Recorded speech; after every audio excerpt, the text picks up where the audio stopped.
Good morning to you all and a very warm welcome to this Parliamentary Oversight Committee. It is Friday the 4th of March. I'd like to welcome the members in attendance and especially the new members to this committee. Good morning, Honourable Plato. We see you, and a very good morning, Honourable Bosman. We welcome you as new members to this Parliamentary Oversight Committee, and of course a very warm welcome to Honourable Lecker, who is a long-standing member of this committee.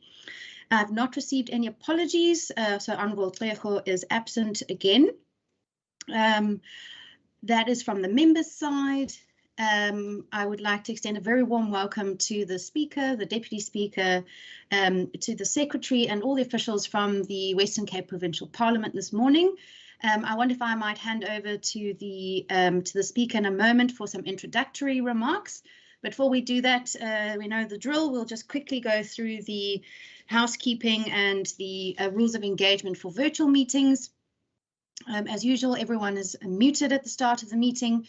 If you would remain muted unless you are making a contribution, please also feel free to use your camera if you're making a contribution so we can see you. And then when you finish your contribution, if you'd please turn off your mic and camera, as well as unshare your presentation if you do have assistance with visual presentation. And then, as usual, our directives for sittings and meetings of committees by electronic means derives from the ATC of Friday, the 17th of April 2020. So with that, a very warm welcome to you all. We have a very long agenda. I will just give some direction on how we'll get through it all. But first, let's do our welcomes and introductions. I'll hand over to you, Mr. Speaker. Good morning.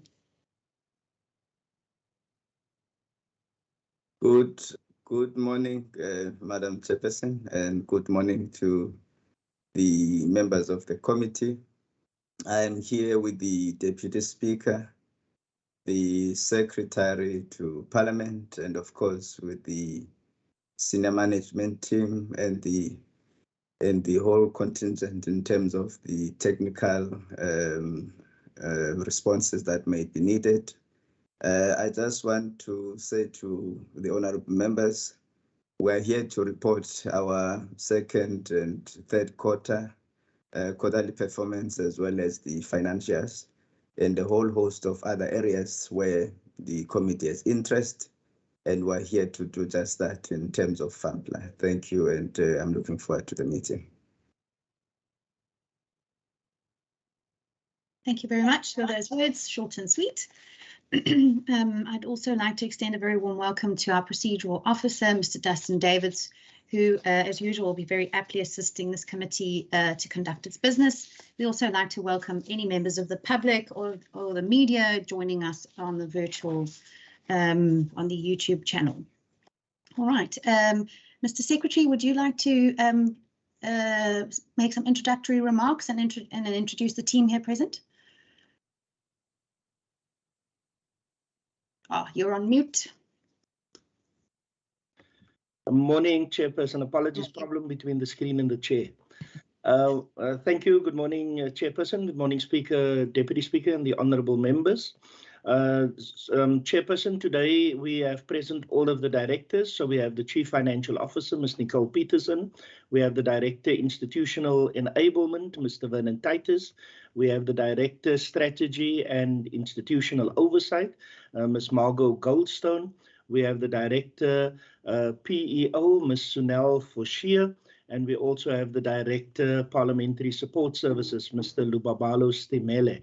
We also have managers supporting us from these various areas. And some of the managers will also be assisting us this morning with the presentations. Thank you very much, Chairperson. Excellent. Thank you very much. Full team today. Thank you very much you all for your time and for accounting to this oversight body. As you can see on our agenda, we have 7 items to get through today. How I'd like us to proceed is item 1 and 2, that is the quarterly and financial reports and statements for the 2021-22 financial year, quarter 2 and 3. We'll have both of those presentations, and we'll then have a Q&A thereafter. We'll then have the presentation on the establishment and function of the Strategy and Institutional Oversight Directorate, as well as information on the public tours to the legislature and then we'll have a Q&A thereafter, and then we'll go through the APP for the next financial year with a Q&A thereafter. And we'll then move on to committee admin for our committee report. With that being in order, I'm going to hand over directly to Ms. Peterson. Will you be doing the performance and financial presentation? Chairperson, if you would allow me. Yes. Ms. Margot Goldstone, the Director Institutional, our Strategy and Institutional Oversight, will be doing the presentation on the second and the third quarter performance reports. Okay. Ms. Peterson, assisted by Mr. Dawood Jawadin, will be doing the second and the third quarter financial statements for the 2021-2022 financial year. Thank you, Chairperson. Excellent. Thank you very much. Please go ahead. We are all ears. Good morning, Honourable Chairperson, Honourable Members, Honourable Speaker, Deputy Speaker and Secretary. This is the report on our performance, non-financial performance for quarters 2 and 3. So the WCPP has a total of 33 performance indicators and targets for the financial year. In quarter 2, we had 11 indicators and targets due to be achieved, and we met 100% of them in all programs and overall. Chairperson, in quarter 3, we had 11 indicators and targets that were due to be achieved. 8 were achieved, 2 were not, and 1 was not applicable.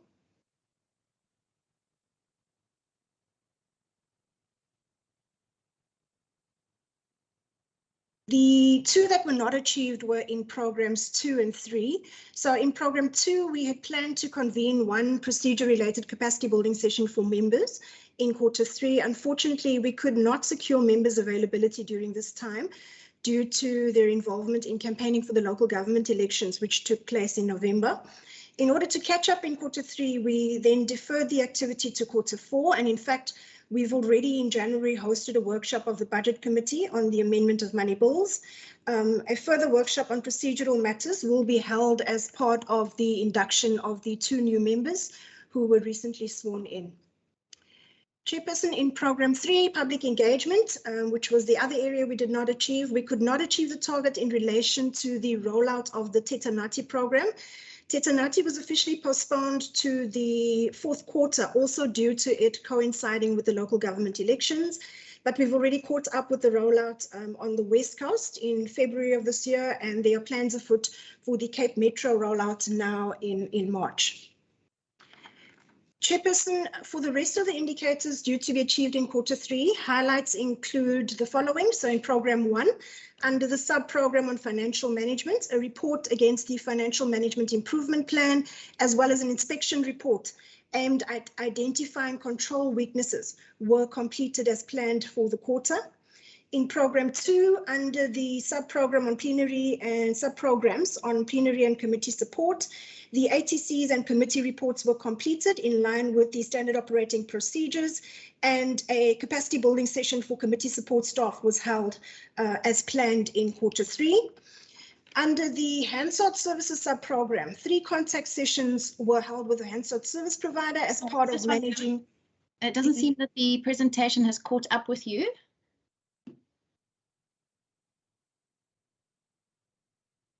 Oh, is there? Oh, there's not. There we go. Thank you. Right. I'm sorry about that. Hansard Services. So if we could go to the narrative on Hansard Services, that would be helpful. Sure. Thank you. Sorry to interrupt. No problem.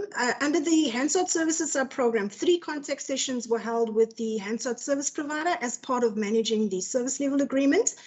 Under the Sergeant at Arms, in relation to occupational health and safety issues, the 3 actions which were identified in terms of the hazard identification and assessment, risk assessment, or the HERA report that were due for implementation by the WCPP were addressed. And the planned contact session was held with the DPTW in relation to the building management, which was also projected for the quarter.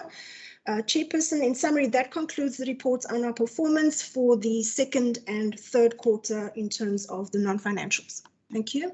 Could we see slide 8, 9, 10, 11 and 12, please? Here we go.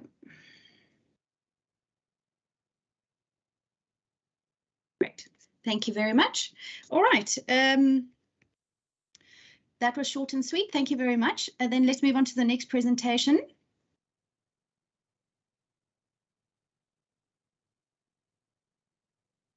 Good morning, Chair. Good morning, members, honourable members. If I can just confirm everybody can see my screen. Yes, we can see it. Thank you, Mr. Jardine. Thanks, Chair. I'll be very brief as well with regards to the second and third quarter IOM. I'll be doing both second and third quarters IOM reporting simultaneously in this presentation, and also just highlight specific expenditure trends within the 2 quarters.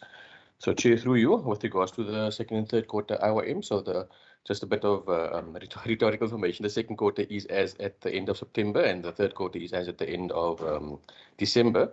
So with regards to the end of the second quarter, we'll be halfway through the year. So as at the end of the second quarter, we had spent 107,380,000 of our adjusted budget of 217,708,000, which is an effective spend of basically 50%.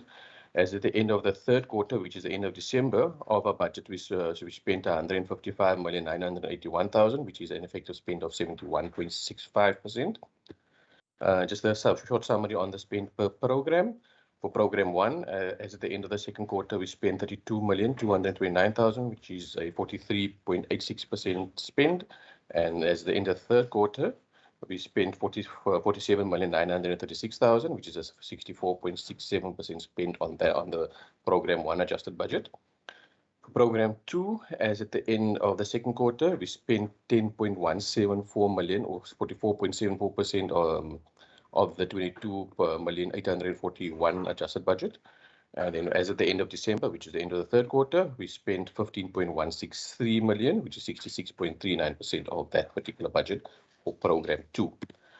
For program 3 of the adjusted budget of 13,629,000, we spent 5.533 million, or 47.66%, as at the end of September, which is the end of the second quarter, as mentioned.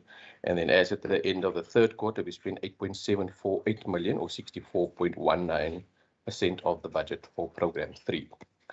For program 4 of the adjusted budget of 59,115,000, we spent 39,486,000 as at the end of the second quarter, which is 68.06% of the adjusted budget. And then as at the end of the third quarter, we spent 54,904,000, or 92.88% on that. If I can maybe just specifically make a note on this particular sub-program or program, Chair, because I know this question could be asked as to why this sub-program spend is so high, and that is mainly because the secretarial and constituency allowance payments are done in advance. So normally, as at the end of December, which is the end of the third quarter, those full advances would have been paid to the parties had they submitted the quarterly reports specifically for review and for their fourth quarter payment tranche for secretarial allowance to be paid. As at the end of December, there was one party who hadn't submitted the quarterly reports, and that is why the expenditure for this particular sub-program, which is secretarial and constituency allowance, that's the reason why this is not 100%. Ideally, if all the parties had submitted and been paid, those two allowances would have been 100% expended by the end of the quarter, and that's the reason why this particular sub-program seems a bit higher than what it normally would be. Like I mentioned, and I'm repeating, is the fact that those are paid in advance. And for program 5, which is a direct charge and members' remuneration of the budget of 47.997 million, we spent by the end of the second quarter, we paid member salaries to the value of 19.6 million, or 40.87%. And as the end of the third quarter, we spent 29.230 million, or 60.9% spend. Just to make a note specifically on this program, Chair, we obviously do budget for an increase. However, we wait to see if there is an increase. If there is no increase specifically in this expenditure, might seem a bit less than what it would normally be had there been an increase approved for this particular year. Sure, that's a summary of the expenditure side. If I can maybe just very briefly just give a summary with regards to expenditure trends and the actual expenditure. Just to mention, if I can go back to the slide number 2, Chair. So as at the end of the second quarter, we spent about 50% of our budget, and as at the end of the third quarter, we spent around 72% of the budget. The question might be, are we anticipating that or is that expenditure less than what we had projected for or more?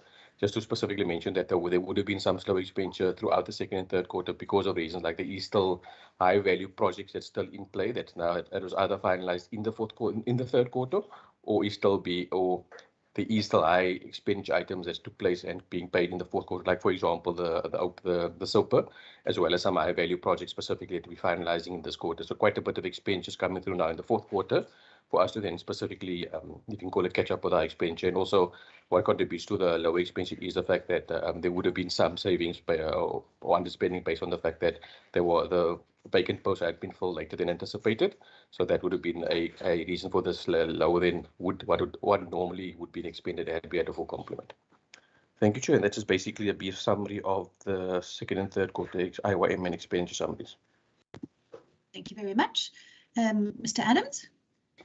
Thank you, Chairperson. With your indulgence and the Speaker's permission, if I can maybe just ask Mr. Titus just to give an update on the filling of vacancies, just to latch on to the last point that Mr. Jawuddin had made regarding one of the contributors towards the slow or underspend. Thank you, ma'am. Super, thank you. Mr. Titus? Good morning, members. Good morning, Chair. Just a quick update. We've made some significant progress with regard to the filling of our vacancies. At the moment, we are under 10% vacancy rate within the organisation, closer to 7% at the moment. We have had 2 new vacancies incurred as well.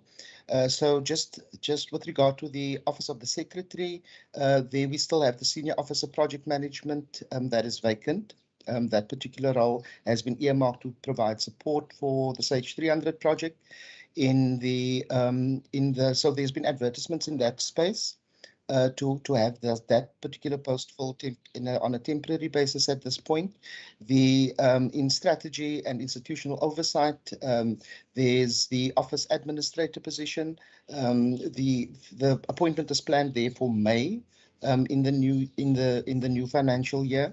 Legal services, the panel has done significant work already. That is also earmarked for the 1st of May for filling. In HR is a new vacancy that came about at the 1st of this month. That is a talent and learning development officer. That position has been advertised on the 18th of February. Closing date is the 4th of March. So we're looking to start processes there very quickly. In knowledge management, the senior officer, we've made an offer. The individual will be starting the 1st of April. So that one is done and dusted. In ICT, the ICT officer in ITDS, interviews happening on the 16th of March. So the appointment is also planned for the 1st of May. In logistical services, we've managed to there's an officer position, Chair, that we have earmarked for filling for abolition. So we've abolishing the senior officer or the officer role in the logistics space and repurposing that role in IT where the area of greatest need has been identified. We've got approval for that to start with that particular process, but that is only earmarked for the new financial year. In plenary support is a position that became available. The procedural officer position became available after the local government elections last year. We are now at the shortlisting stage with that particular post. So that's a new one that came into being. With regard to the Sergeant at Arms, there's an admin clerk post there where the incumbent had retired, yes. And that particular position, we are looking to see to what extent we can maximize that particular position across the organization. In stakeholder management and communication services, the reception and switchboard operator, there are competing priorities within the directorate, and we're looking to see to what extent we can use the funding to support more urgent requirements within that particular unit. We have started conversations with the managers in that space, and so that ends the conversation on the update on the filling of vacancies at the moment, Chair. So at the moment, we as at the end of February, 109 staff members within the WCPP. Thank you very much, Mr. Titus. We'll now move on to questions from the members. If members have questions, please would you raise your hand and then indicate whether your question relates to the performance report or the financial statements. Let's start with you, Honourable Bosman. Thank you, Chairperson, and good morning to everybody online.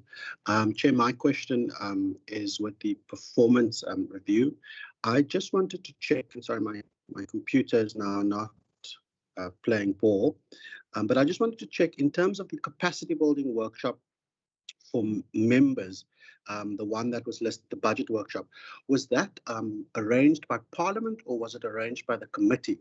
Because I remember that was a resolution of the committee and the chairperson of the committee was the one who drove that. So I just wanted to find out how are we categorizing that as capacity building for members? Thank you, Chair. Thank you very much. Honourable Lecker.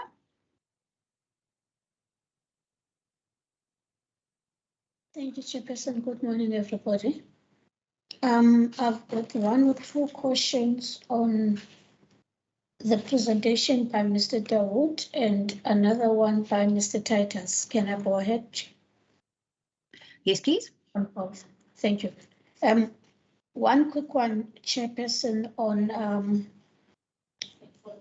the political party that submitted the financials very late. The question would be, what are the consequences in relation to that? Two, what has the financials been submitted thus far? Then the second one also in that presentation is around the catch up with regards to the expenditure. Can we get clarity on that one? What exactly do we mean by that? Then on the second presentation, or the presentation by Mr. Titus, I would like to find out exactly as to what is the total number of WCPP staff members.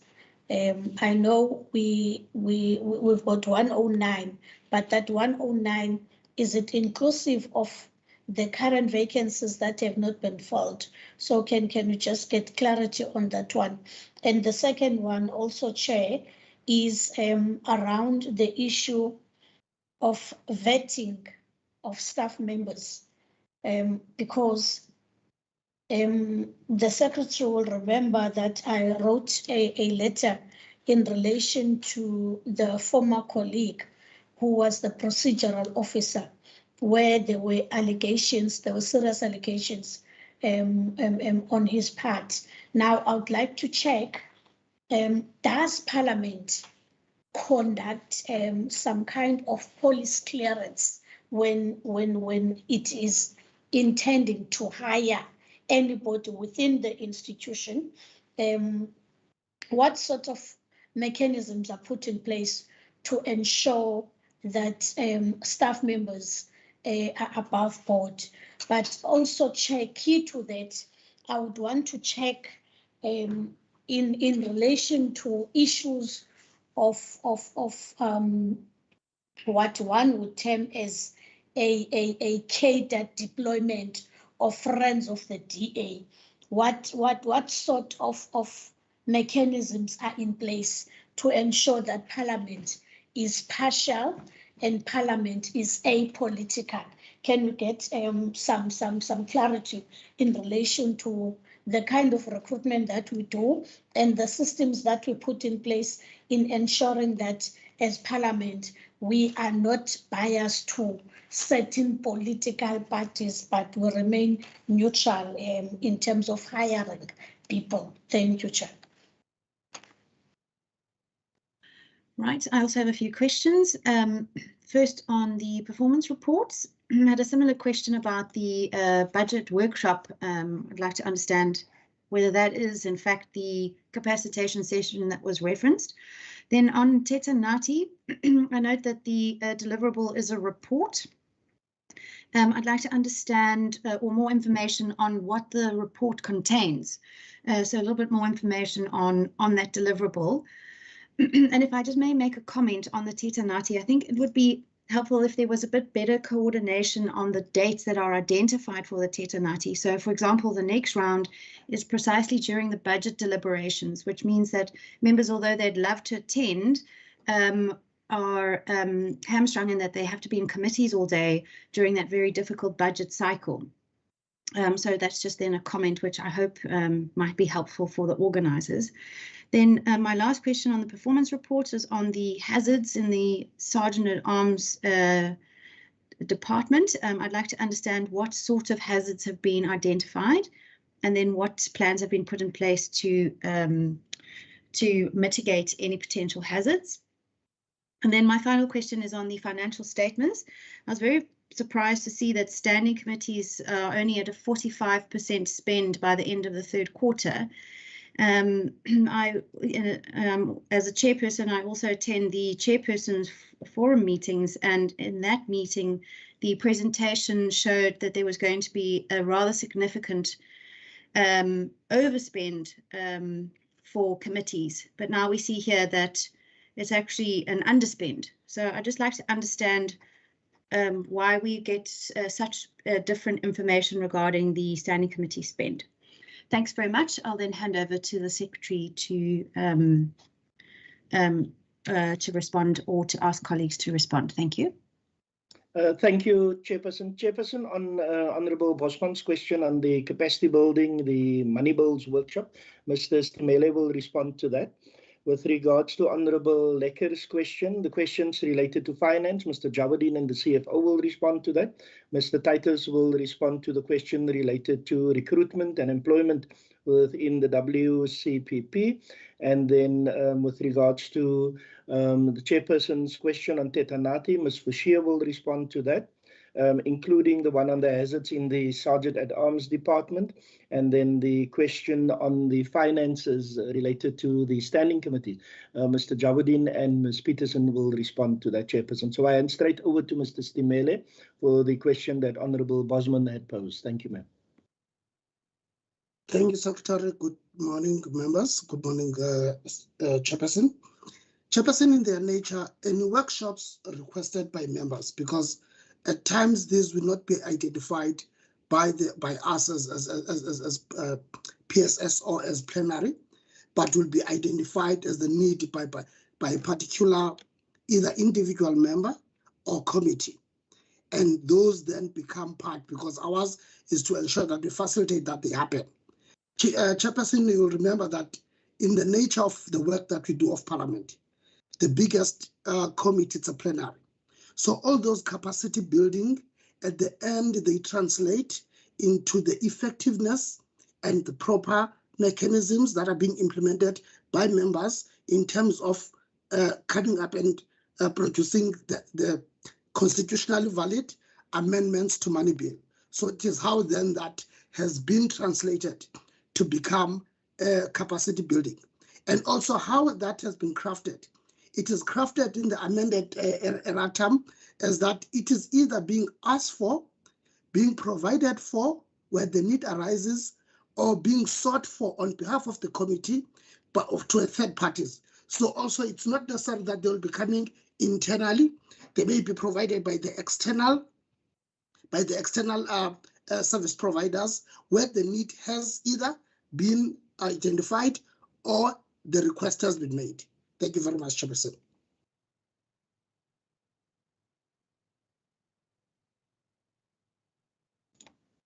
Thank you. Then next, I think it was Mr. Titus, is that right?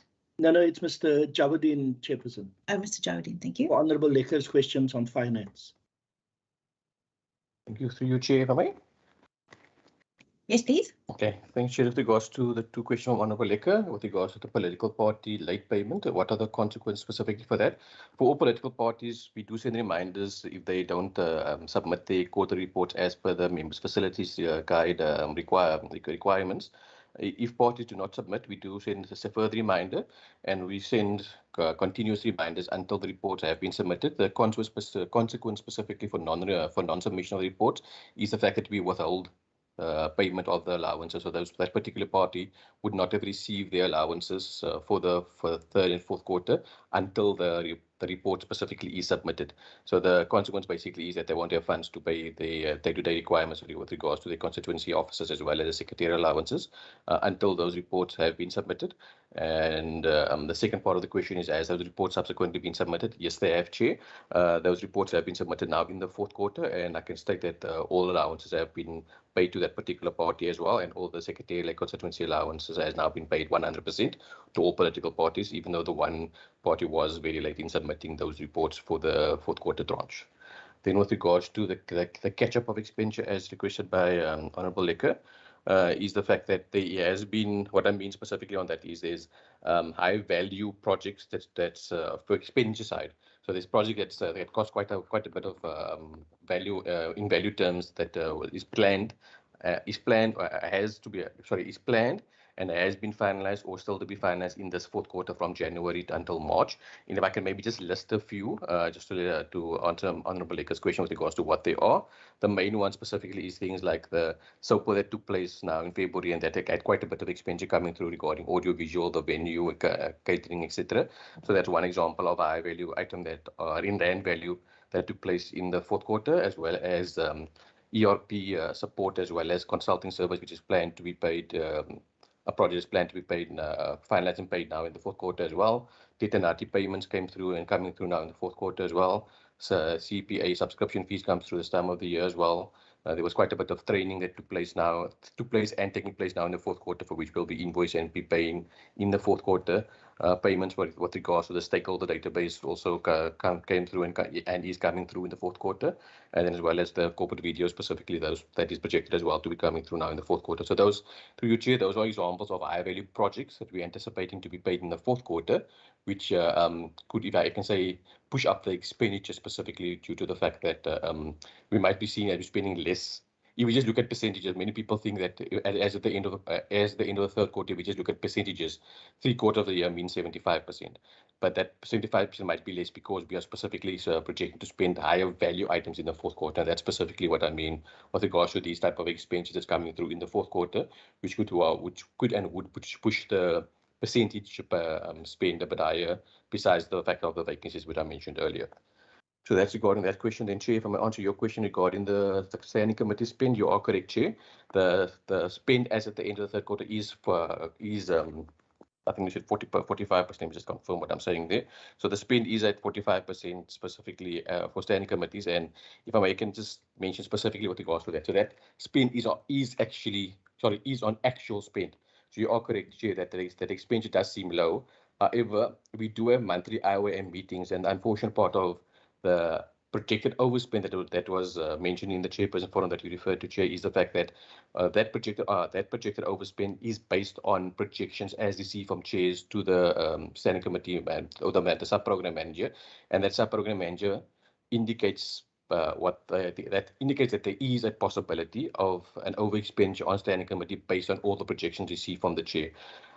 Chair, I do share your sentiment with regards to the fact that we did say we're going to have an overexpenditure, but whether we are going to have an overexpenditure purely is determined on whether all those projections as they see from the chairs do come into fruition, and whether all that expenditure does happen. Currently, we haven't spent more than 70% or less than 60% of that budget, particularly as we speak now, and we're only about less than 4 weeks towards the end of the financial year. So whether we are going to have over expenditure on that particular line item depends on the activities that to be taking place in this month actually, whether that expenditure is going to come through, Chair. So I'm not sure that answers the question, but as per the presentation, that is actual expenditure, which is 45%. With regards to what was mentioned in the chairperson forum, is specifically to take into account projections from chairs with regards to future expenditure as well. Thank you, Chair. I think that's the question for me. Thank you, Mr. Jawudeen. Mr. Secretary, who's next? Chairperson, Mr. Titus is next. The 2 questions that were asked by Honourable Lecker as it relates to the number of staff members, whether it includes the vacant positions, and then the vetting of staff members, whether police clearance is sought, etc. Those were the questions that Honourable Lecker had asked. Chairperson, if we may then also just give the Speaker an opportunity afterwards, if the Speaker does have anything to add. Thank you, Chairperson. Thank you, Chair. Thank you, Mr. Adams. just with regard to the actual staff, as at the end of February, we had 109 warm bodies out of 118 posts within the WCPP, and that the warm bodies includes the registrar as well, so 109. That is translates into a vacancy rate of 7.6% for the WCPP. The question raised by Honourable Lecker around the vetting process. Of course, it is important that we have fit and proper people in positions within the Western Cape Provincial Parliament, and as part of our process, we do follow consistently the vetting process through the South African Police Services and the Sergeant at Arms. So people are vetted then to see to what extent there are criminal activities and the like attached to particular individuals who have been either shortlisted for positions. So that informs whether individuals are fit and proper. We have consistently applied this throughout, and we get a formal report from the South African Police Services pertaining to this.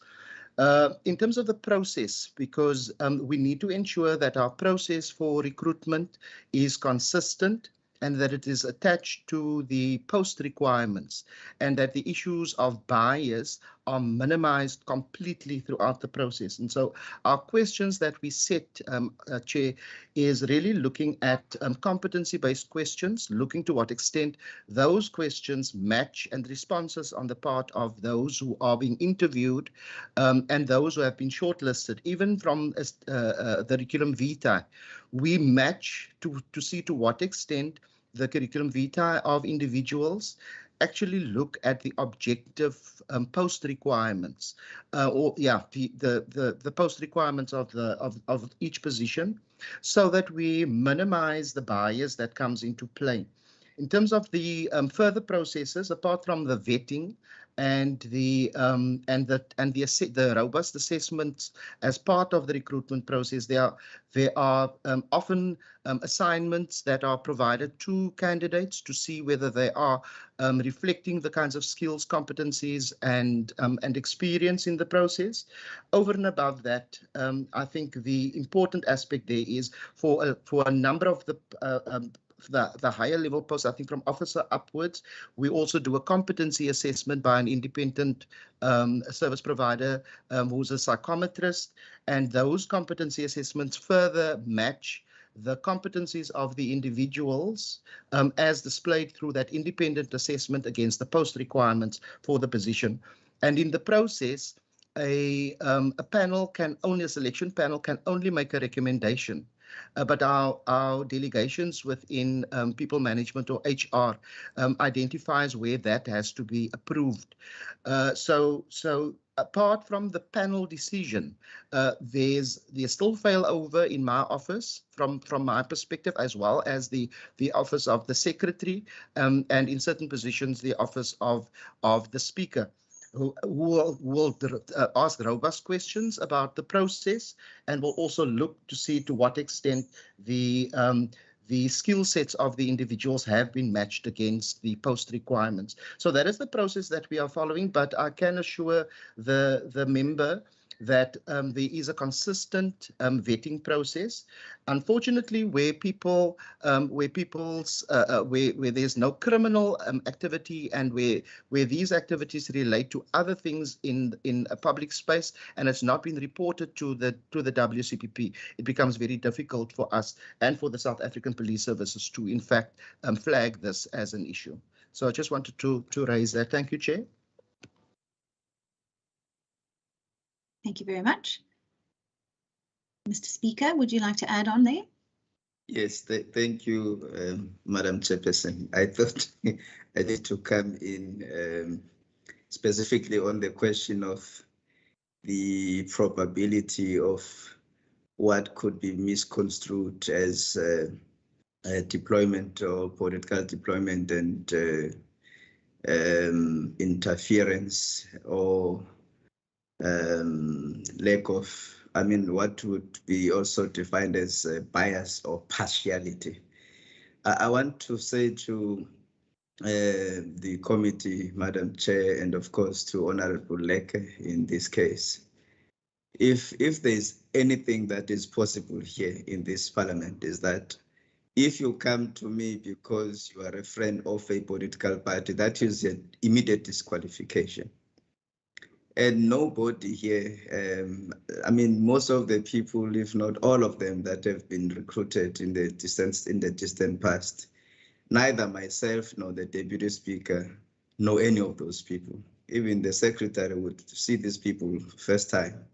So not only do we have, as you indicated, we not only do we, you know, have a clear buffer and a clear, you know, recruitment process in terms of professionalism, but also in terms of diversity, in terms of skill set, and all of those put together. But we've got a very simple exercise that we've employed, that when a person submits an application, all of the processes that Mr. Titus indicated, they kick in. So if you were to then say, this is the person I like, and then be based on you being my favorite, then you must come in. I think that would be an immediate disqualification. So we don't have those kind of things. I remember the specific case of the individual that you highlighted. We dealt with that case, and I know that this is an individual that was employed before my time as the speaker. And what may have happened or not have happened in that period, I certainly cannot take responsibility as the speaker because I was not in this seat at the time. But what I did immediately when you brought that matter to my attention, I investigated it. And the feedback and in fact, a comprehensive response from the administration led by the secretary was that there was no malice in the recruitment process. And of course, the individual concerned had gone through the rigorous process that everybody else goes through. So it will also not be correct, honorable members, that if you have allegiance to a particular political party, and then that means you will never be able to be employed in parliament. Remember, this is a multi-party institution. And the only prerequisite for us is professionalism and skill set. Who you know and all of those things, it's not how we employ people. So nobody should be penalized for their views politically or otherwise. The only thing we don't want in this space, and I think I've been very firm on that, people must separate between private interest and the work that they do in this parliament. And that is what they are employed here to do. I never asked the secretary, Madam Chairperson, which party he supports. I never asked him which organization he votes for when he goes to a voting booth. I never asked the people that are employed here during my time in the directors is Mr. Stemmel and Ms. Goldstone. I never asked how you vote, who you vote. It's not an interest for me. And if they vote in this way or the other, then that's fine. And the reality is I never asked Mr. Titus who he votes for and Ms. Peterson who he votes for. I never asked all of the employees in this parliament. Neither did I canvass any of them, even though I could have. I mean, we need more votes as parties. But let me tell you, even you, Madam Chair and the Honorable Leke, you are free to even ask further questions and dig deeper, because this is what we need here through the POC, that you ask these probing questions. But I will warn and I will caution against turning this space into a party political environment, but rather to use this platform for the purposes of FAMPLA and to do checks and balances without bringing this into a party political debate, because as the speaker, I do my very best to remain impartial. And yes, I'm a politician. I come from a particular political organization. It's a fact. But the reality is, since I've taken over as the speaker, I have maintained a principle of impartiality, a principle of being a speaker for everybody, so that there is no party in this parliament that feels anyway that they are being prejudiced based on political views, which that is not how we should operate as an institution of this nature in the spirit of multi-party democracy. Thank you, Madam Chairperson. Thank you, Mr. Speaker. Then I'll hand over to Ms. Forshire for the final responses. Thank you very much. Thank you very much, Madam Chair. We had a very successful Tetanati outreach program. So that's essentially what it is, an outreach program in the West Coast. We were very well received by the stakeholders. Stakeholders are truly excited to engage with the WCPP and to have someone listen to their stories. We had full capacity in each of our 4 venues. I'm happy to say that there was at least one member in addition to the speaker at each of the venues, and I think we could facilitate some meaningful engagement, which was great. We had finalized our report on the West Coast Tetanati, and as part of that report, there's also a set of recommendations or issues that were raised by the stakeholders at West Coast Tetanati, and that will be there for the consideration of members, consideration of the various standing committees, and that process will be facilitated from the Office of the Speaker, because we do not want this to be an empty talk shop, as people would say. Unfortunately, Honourable Lecker, we did plan to have 4 Tetanatis in this year. Didn't foresee the disruption that was caused by the local government election, and that the local government elections would be slap bam in the middle of the time that we had set aside. The Western Cape Parliament's parliamentary program is very busy, so it is difficult for us to find a slot where we think members would be free enough to attend. It's for that reason that we decided to do this Tetanati in Cape Metro, so that we don't have issues with regards to members having to travel, members having to stay over, it taking up an inordinate amount of the members' time on that particular day. So it is all in the Cape Metropolitan area. There's a session that will take place in Khayelitsha, a session in Mitchells Plain, a session in Milnerton Blouberg, and a session in Bellville. The sessions are all from 10 to 2. So it's never a full day. The lunch also starts at 1 or 1:15. So members who don't want to stay for the lunch don't have to. The most important part of the program, I would think, for members is the first part, where we do the purpose of Tetanati, the introduction of the members with a slideshow, the introduction of the stakeholders, where they get an opportunity to say who they are, what their organisation is, what they do. And then the speaker does his welcome and his keynote address, and then we have a long break, about an hour and a half, and that hour and a half is expressly for people to interact and to connect. And after that we move into public education workshops. So it's not necessary for members to be there from 10 to 2.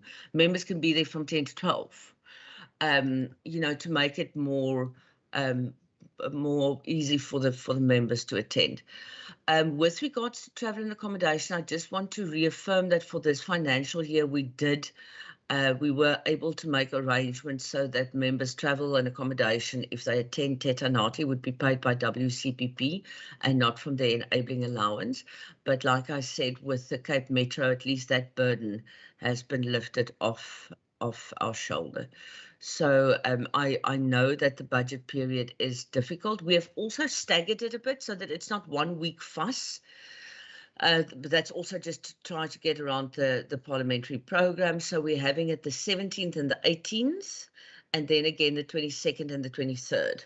So hopefully that will also free up a bit more members to be able to attend.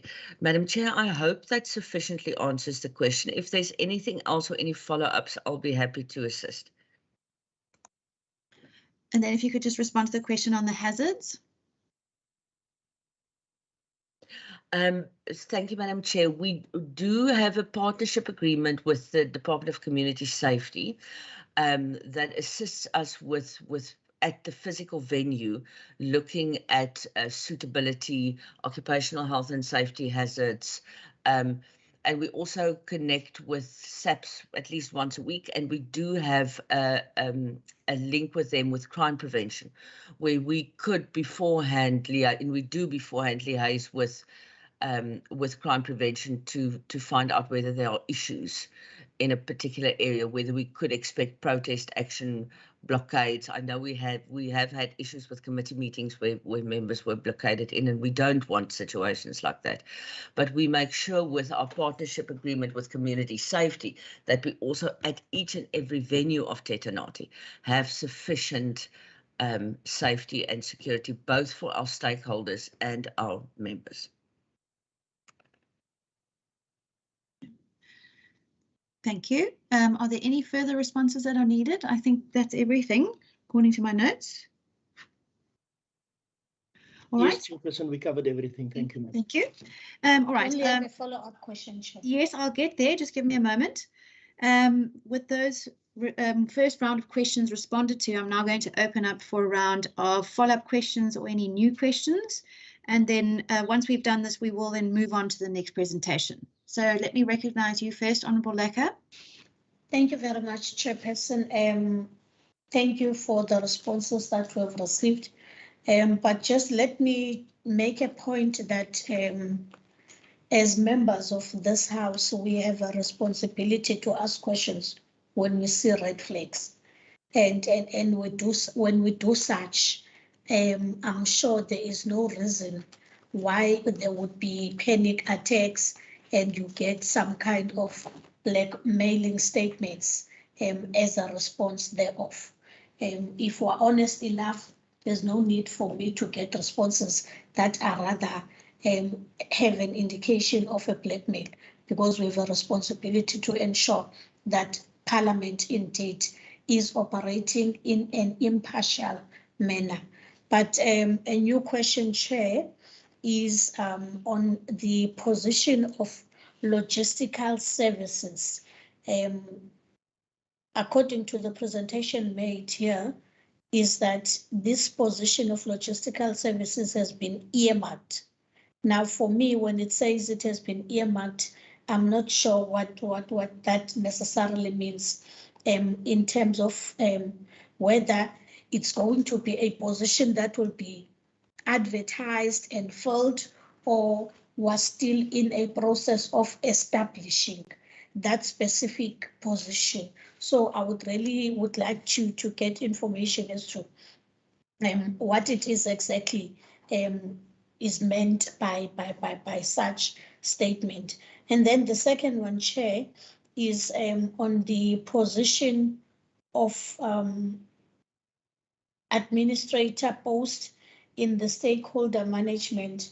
What is the progress thus far? Because we hear that for other positions, there are shortlisting processes that are undertaken.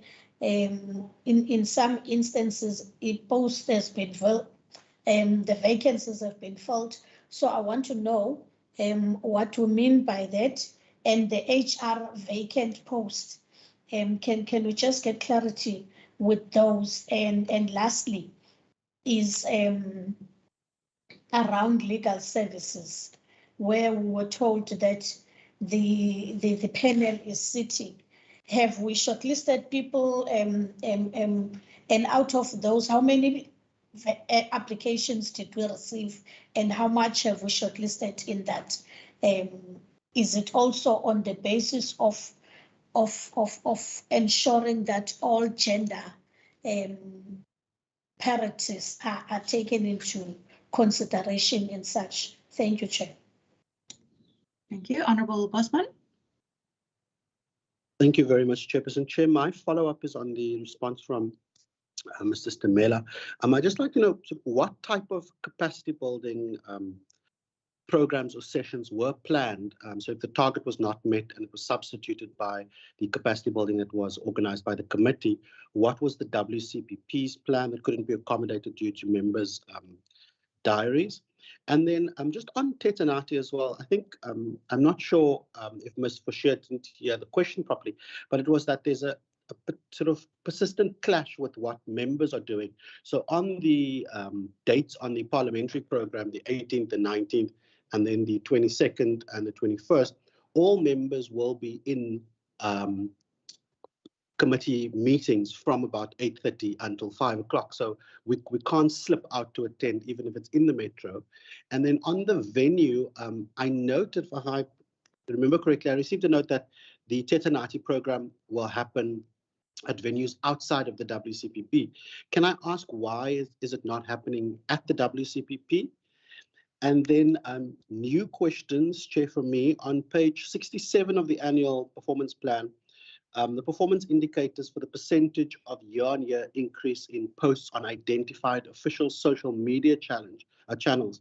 The actual audited performance for the past 3 financial years was 15% in the first, 11% in the second, and 16%. But the estimated performance going forward for the next 3 financial years is only at 5%. Why is that benchmark so low? And then the second part of that question is, does the WCPP have a social media strategy? And also, how are we using paid social media to advertise a public participation for legislation? And then the other question I have is, I received a request from a member of the public to access parliamentary questions. And I couldn't find it on the website, so I didn't know where to direct that person. Can I ask if that is available on the website, and if there's a place that we can direct members of the public to? And then on the website, there is a, at the top right-hand corner, there's a members portal. And I just wanted to find out, what is that and how do members use that? I haven't gotten any login details for that. So is that something that the WCPP is currently paying for to host on the website? And how much of it is being used? Thank you, Chairperson. Thank you very much to the honourable members. That then concludes the questions for the first 2 presentations. I'll hand over to you, Mr. Adams. Thank you, Chairperson, and thank you to the questions from the honourable members. Chairperson, the follow-up questions, there's a few follow-up questions and then there's a few new questions, Chairperson. So the follow-up questions will be responded to by the directors that have provided additional or the initial responses. I'm maybe then just going to ask Ms. Forshire, if it is possible, just to share on Microsoft Teams the link to the questions and answers on the website, and maybe just click there so that members can see what is happening at that link specifically. Chairperson, but if you would allow me maybe just to start off the responses, and it relates to Honourable Lekker's response question on the earmarking, using the term earmarking. So when on the 1st of April 2019, the Western Cape Provincial Parliament had started with the implementation of the functional enhancement exercise as it relates to posts that have been identified during the functional enhancement, and the appointments that were made related to that specific exercise. As an administration, what we have done then from there onwards was, when a post becomes vacant, we would then not just fill the post, but we would determine whether there's still a continued need for that post, either in its current form, or whether there needs to be 1 or 2 amendments, or whether the need now no longer exists in terms of that post, because the world of work is an ever-changing environment. We, for example, would have seen during the COVID period that the world of work, not just in the WCPP, but all over in the workspace, had changed significantly. So when Mr. Titus used the words earmark, the indication is we had assessed the continued need of the post of logistical services, because we had appointed a senior logistical services officer that was also part of the functional enhancement exercise. So there was an assessment. It was then determined that the logistical services officer, that component, could make do with the senior that had been appointed and the existing staff that was there. We had then compared other emerging needs in the institution, specifically in the area of ITDS, the commonly also known as IT, and given our increased strategy in terms of digitization of the work of the Western Cape Provincial Parliament, enabling members in the digital, in the hybrid, in the virtual sphere, it was then identified that there's a greater need in the ITDS area. So the earmarking then indicates that we had then made a conscious decision. We'll not fill the post of Logistical Services Officer, but we will use the funding available there to address the emerging need for additional resources in the ITDS space. Then specifically, Mr. Titus will then also then speak to the new question related to the admin in the stakeholder management posts area, the HR vacant posts, legal services. I think the questions that Honourable Bosman had asked was the follow-up related to the capacity building for Mr. Stimele, and then Ms. Fashia related to Tetanati. And then in terms of page 67, also from Honourable Bosman, the percentage, both Ms. Margot Goldstone and Ms. Fashia will then speak to those questions. Thank you, Chairperson. Right, thank you. Let's proceed. Through Chair, let me respond. Mr. Stimele, sorry, if we can deal with Mr. Titus first in that specific order. Thank you, Chair. With regard to just to support what Mr. Adams had said about the thinking within the ITDS space, I think members would be aware that there's been a significant shift in providing IT as center to the enhancement of the strategic trajectory of the WCPP. And in that particular space, we require IT to have, 1, the requisite capacity, 2, the requisite skills to be able to perform the new required support functions to the House, to the work of members, etc. So in looking at that as an emerging need, Chair, we have identified an officer position, bearing in mind that we traditionally, prior to 2019, did not have... Sorry, Chair. Prior to 2019, we've not had application development necessarily as part of our in-house skill set. And this is exactly the area where we require the greatest kind of skills need and growth within the organization. And for that reason, that we've identified the logistics officer position as one that we could repurpose and provide funding in that particular space. We have approval for that now. So that is why I've indicated that it has been ring-fenced and earmarked for utilization and repurposing within the IT space. The stakeholder management position there, I think that refers to the receptionist position at the downstairs in the at the ground on the ground floor. We've begun conversation, Chair. Let me just see again. It said increase in social media presence and activities. Yeah. Chair, could I just have I think okay, thank you, Chair. As far as the stakeholder management and communication services, it's the receptionist position. Currently, we have identified through the functional enhancement process that we would have 2 individuals within the receptionist space. During the COVID-19 period, the earlier higher levels of lockdown, we've, for obvious purposes, where the numbers of people coming into the office were limited, we've opted not to fill that position because it firstly did not make sense to do that, and secondly, new required skill sets have been identified within that particular directorate.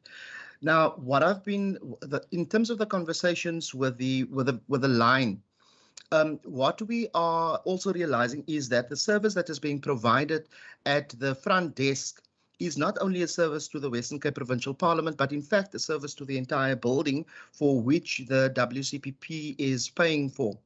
We realize that 2 people may be required in that space. And so that is why I've indicated that there's further conversation, because we are talking about required, because we are talking about competing priorities within the space.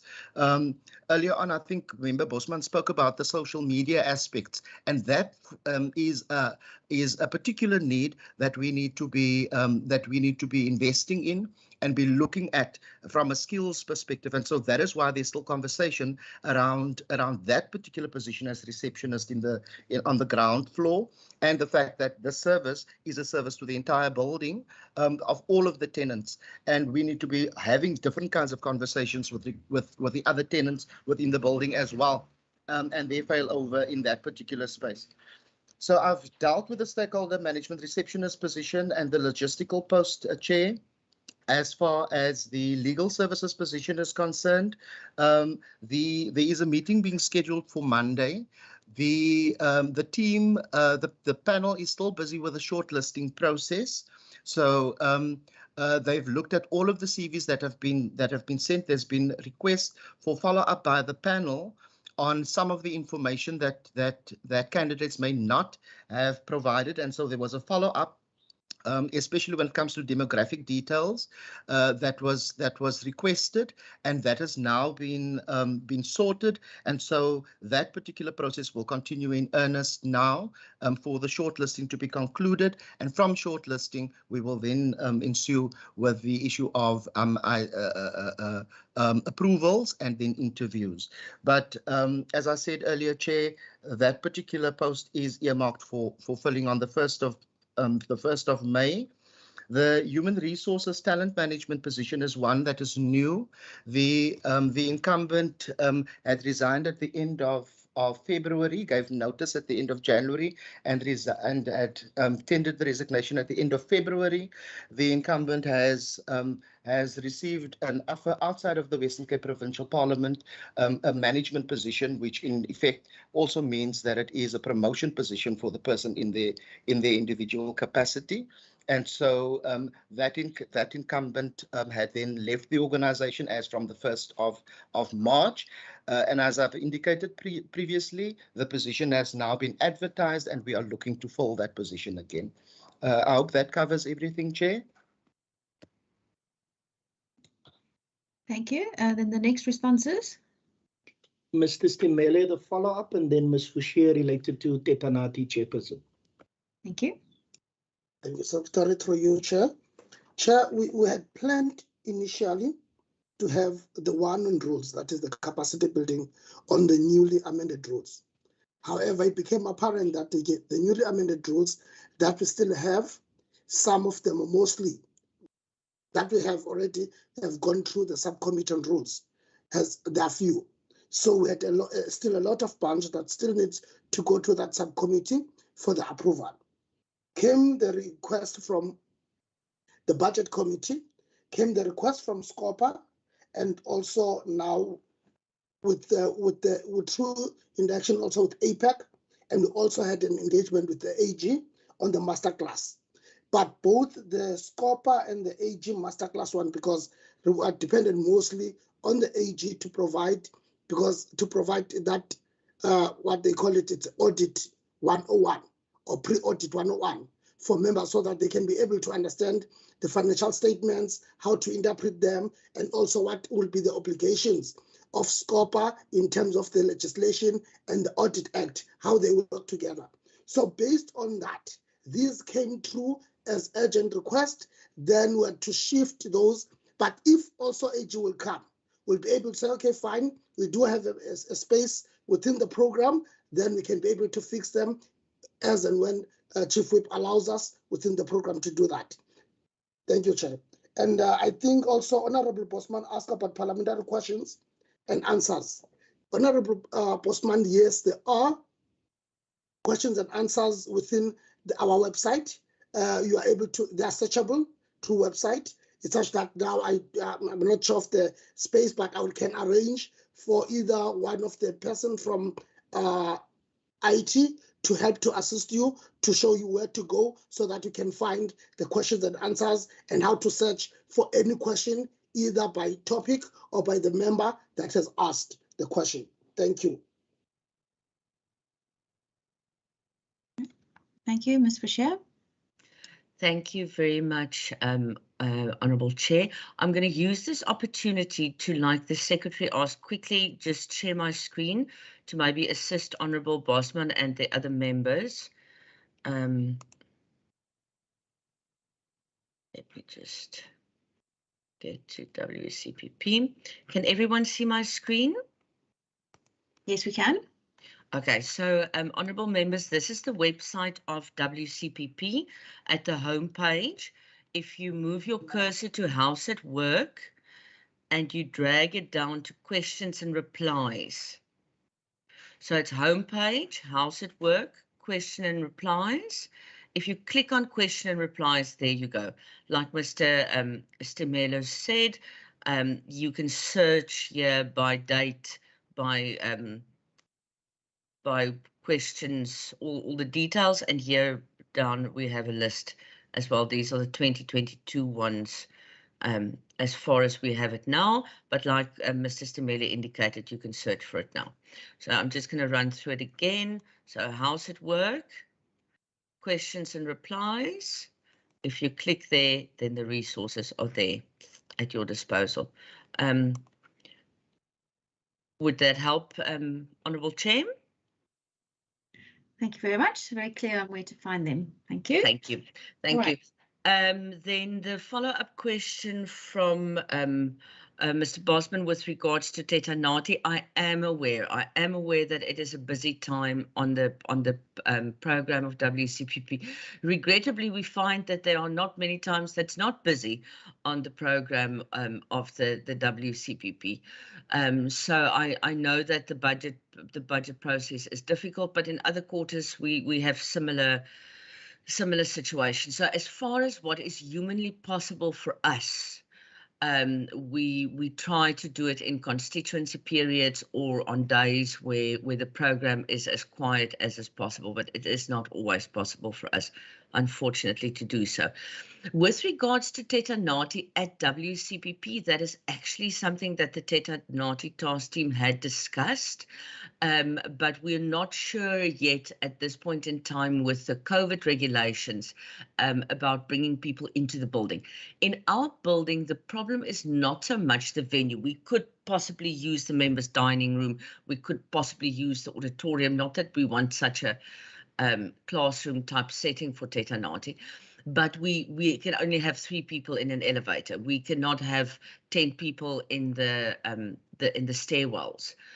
So that is our challenge. We don't have a flatter, bigger area where we can move people around. That has been our challenge. If I may continue, Madam Chair, Secretary, to the questions from Honourable Bosman on page 67, with your permission. Yes, go ahead. Thank you. Thank you very much, Madam Chair. With regards to the paid advertising on social media, we have considered that request from the members and we made work of it. We had some procurement challenges, but that was overcome by appointing a media agency that will do that advertising for us on our behalf.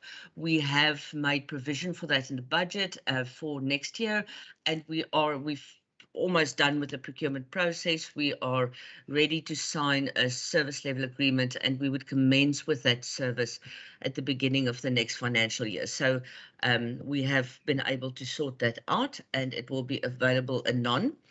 In terms of social media, we have an approved social media strategy indeed. And then your question was about the fact that the target is, despite the fact that we obtain 10, 11, 16%, our target is still 5% for the outer years. That is our bare minimum increase that we anticipate. It's difficult for us to move it on to 20 and then we have a lull in activities and there's no way we can achieve 20, but our target is to at least have a 5% year-on-year increase. We always aim to achieve more, and we have consistently been able to achieve more, but our target is set at least 5%. I hope that that assists. Thank you, Madam Chair. Thank you, Mr. Adams. Chairperson, I see Honourable Bosman's hand raised after me, so I'll if it's possible, if Honourable Bosman could have an opportunity before I do, please. Thank you. Thanks, Honourable Bosman. Is that related to the input? Yes, Chairperson. I think there might be a difference between what we can access when we're inside or on the WCPP network and what members of the public can access, because what I've done is I've just sent Ms. Forshier's tutorial to the person who asked me. And as you can see on my screen, this is what you get when you follow the process of going to questions and answers on the website. So I think we might just have to look at that. I don't think that functionality is available if you're outside of the WCPP network. Thank you very much for sharing that. That's very important because we would like the public to access those questions. Thank you. Mr. Adams? Thank you, Chairperson, and thank you to Honourable Bosman for alerting us to that. It assists in terms of improving on the service. Chairperson, Ms. Forshire had indicated with regards to paid social media adverts that we had a few challenges with procurement. So maybe just it is important that when we do explore options available, that we make sure that our governance and the paperwork and the requirements for auditing is up to scratch, because we might be found wanting if we don't do that for our exercises. So one of the challenges was that if we go directly to the social media platforms, it might lead us exposed and pose certain risks in terms of our governance processes, and then also the auditing requirements. And that's why the further option, like Ms. Forshire, going through a third party, was then explored, because that takes care of the governance requirements and does not put the institution at risk with regards to any adverse audit findings, etc., etc. I thought just to mention that. Thank you, Chairperson.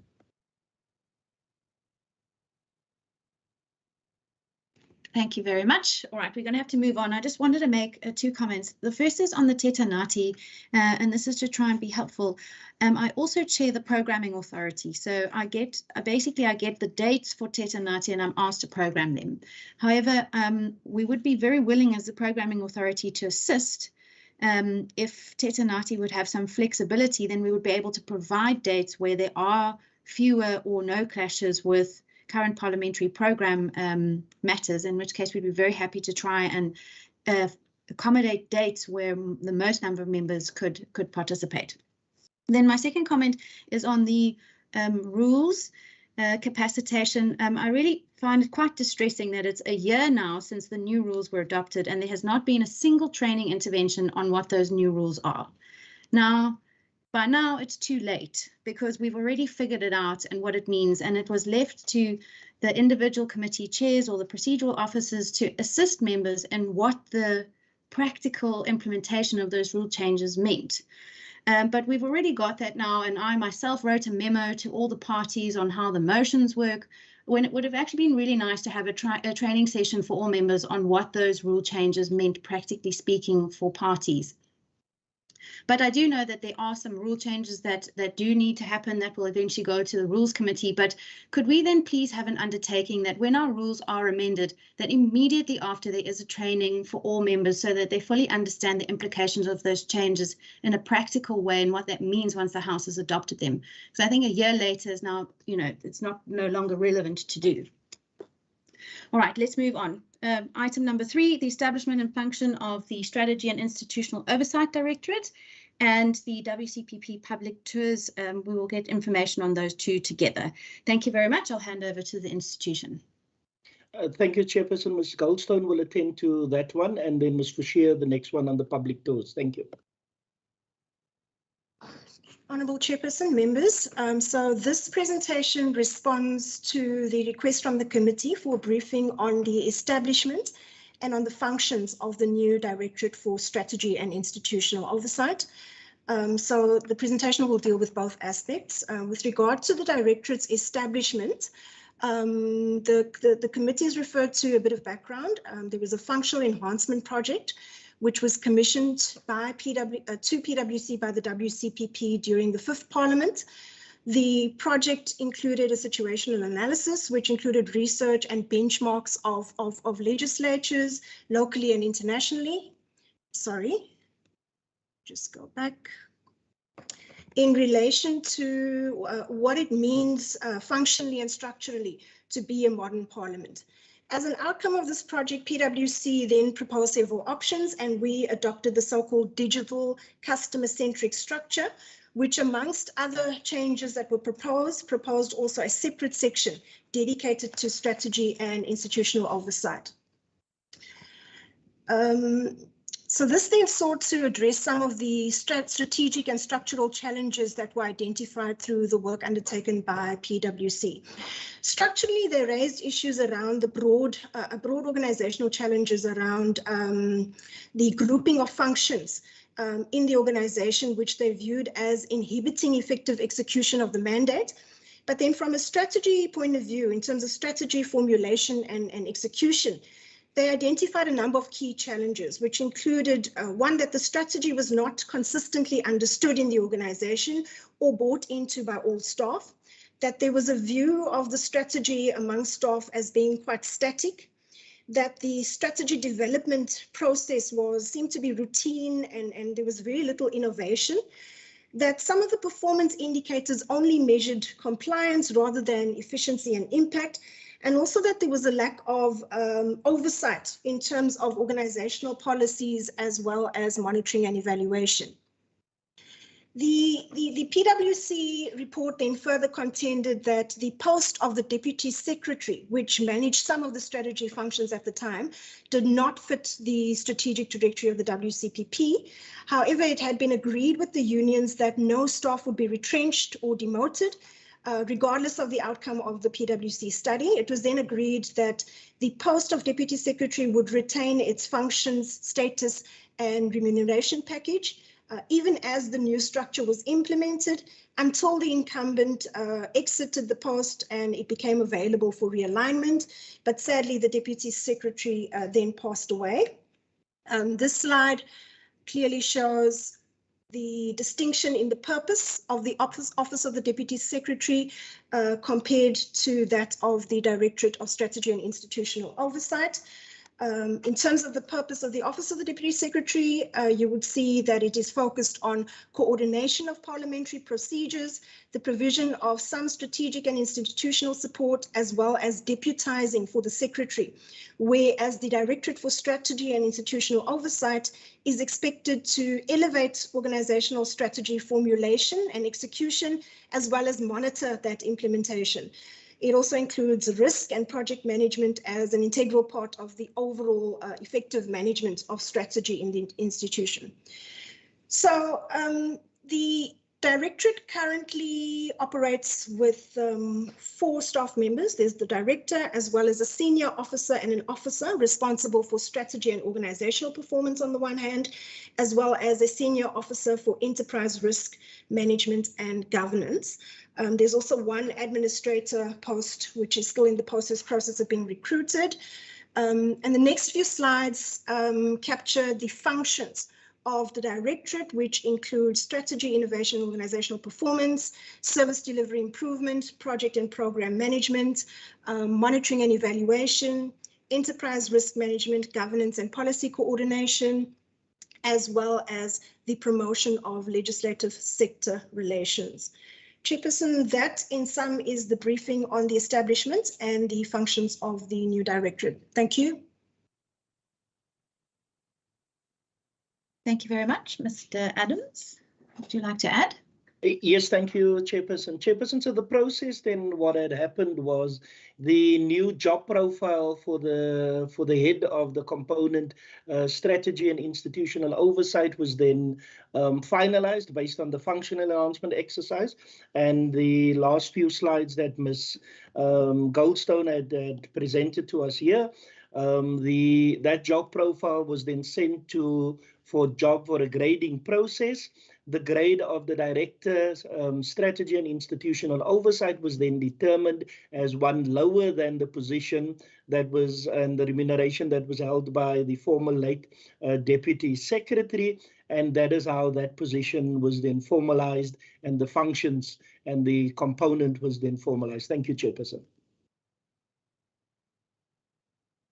Thank you very much. I wonder if they, I'm not sure whether the tours for the legislature come in a presentation or whether there'll just be some information on it. If we could then proceed to that, and I'll take questions on both.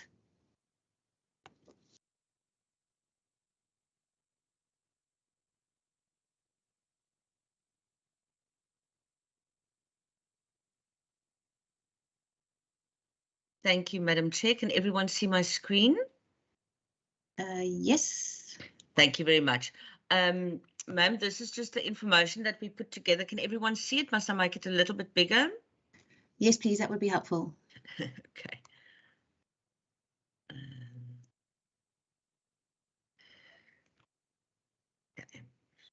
That better? Yes, that's much better. Thank you. Thank you very much. Madam Chair, from the question that was asked, I kind of got the sense that it's on two levels. So I'm trying to address as much as possible. The first one is with regards to physical tours of WCPP. As I indicated earlier with regards to the Teta Nati question, is that the WCPP has other constraints relating to COVID regulations that is not necessarily linked to the venue where the event will take place.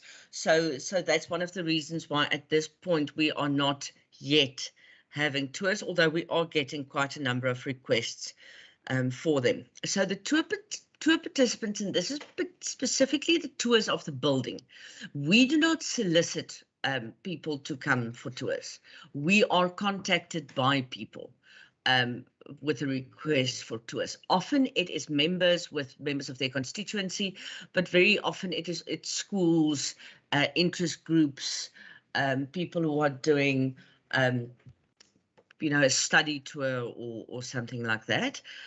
So we do not initiate those tours at all. In terms of the tour procedure, you would have seen with the new layout of the entrance at 7 Wales Street, we had to surrender our visitor centre, which is really a shame because that was where we started and we showed videos and where we would show our corporate video once we have that. But we also understand that the setup at the bottom was not ideal. We reside in a building that's not ideal for a parliament, so we have to make do. But we'll have to find another way of doing this. Following that, we take the tour to the Road of Freedom exhibition on the 7th floor, which we have now been asked to expand on by the Speaker's office, and we will put that into our plans and see whether we can commit funds for that as well, so that it's not just a historic statement, but a living exhibition. Then we go to the chamber and the 6th floor lobby, and we explain the roles and function of the WCPP, basic proceedings of the House, legislative processes, and some basic history of the WCPP and the building. If we have sittings or committee meetings on that day, we would liaise with either the Speaker or the Chair of Chairs to maybe have the tour sit in on the sitting for a while, or for the entire sitting, depending, or the committee meeting. So that is essentially in terms of the tour procedures. In terms of stakeholder participation in public engagement events, we have quite a systematic but also a varied level approach on how stakeholders are identified.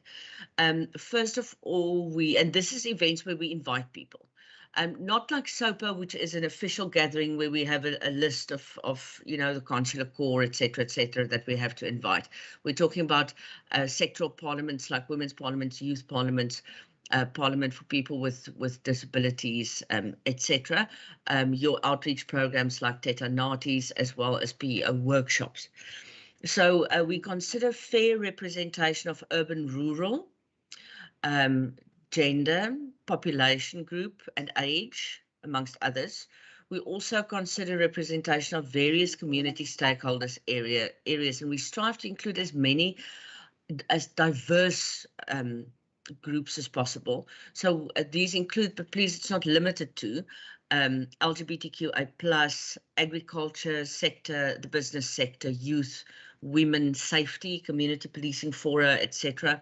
Faith-based organizations, education, that includes ECDs, special needs education, but as well as school governing bodies, PTAs, etc. Drug and substance abuse organizations, we have quite a lot. We always include sport, because there is also a platform for discussion about that, and as well as differently abled. And we are quite able to reach this spread. It's quite phenomenal to see when you have your stakeholders introduce themselves, how varied their interests are. In order to get the stakeholders, we have our own stakeholder database that we've built up over the years. We also liaised with all the standing committees to say, get us the stakeholder list of the department so that we incorporate that. But it's also all the years of at every youth parliament, every women's parliament, every PO workshop, we obtain everyone's details and we build up this database that we have now been able to put into a computerized format. And that's not for public engagement, that's for the entire WCPP. We've received a request for social development stakeholders recently, and we were able to provide that quite quickly, and with the electronic database, it would be even better. Yeah, we also requested members to provide us with stakeholders in their specific constituency areas. In addition, we have partnerships with external institutions. We have partnerships with local government. We have partnerships with the Commission for Gender Equality. We're busy entering into a partnership with UWC, and we also get stakeholder lists from them. We have a very good working agreement with municipalities, and we get a lot of stakeholders from the municipalities themselves. And they also assist us greatly whenever we do the outreach programs in the municipality. So those agreements are really helping a lot. Yeah, so that is how we go about obtaining the stakeholders, the stakeholder lists, and how we invite these stakeholders to public engagement events. So I hope that it's a bit broader, I think, than the original question, but I wanted to make sure that we answer all the questions that the members might have had. Thank you, Madam Chair. Thank you very much. All right, I'll take questions now on the presentation on the Strategy and Institutional Oversight Directorate, as well as tours, if there are any. Ms. Fisher, if you'll just stop sharing your screen. Thank you. All right, are there any questions on that? I have a question on the new directorate. I'd like to ask whether I mean, one of the aims of the directorate is to look at performance indicators and changing them to rather moving away from compliance and more towards efficiency and impact. So I'd like to know whether these changes to the indicators will be reflected in the 2022-23 APPs, which we'll be looking at next. And then just an understanding of how those performance indicators have been changed and to show that shift from compliance to efficiency and impact. And then I want to ask if you can share some information on inter-legislative relations and what can we expect in that space. I think that's very, very much needed. I think there could be much better collaboration between the provincial legislatures. And then my last question is whether terms of reference have yet been developed for committees, and if so, whether we could have a copy of that. And then also just to ask Ms. Fisher if you could share that document on the tours with the committee, that would be very helpful for us. Then Honourable Bosman, a question from you.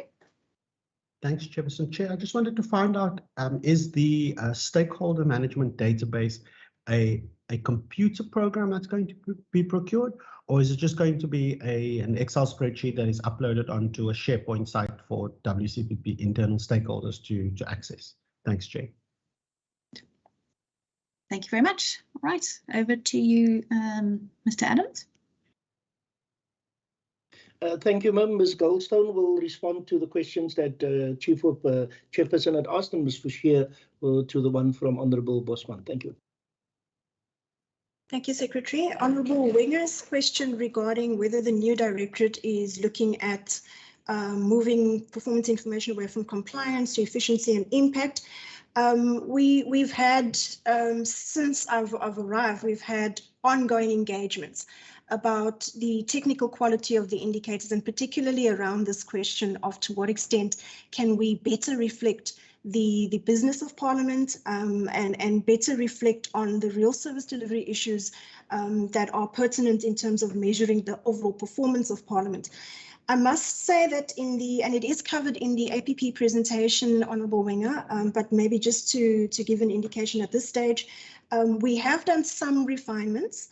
And so, for example, we've tried to reduce some of the indicators that were quite sort of administrative or transactional, like we've got a couple of indicators in the current year and in the previous years where we talk about, for example, the number of meetings, so the number of Hansard contact sessions as an example.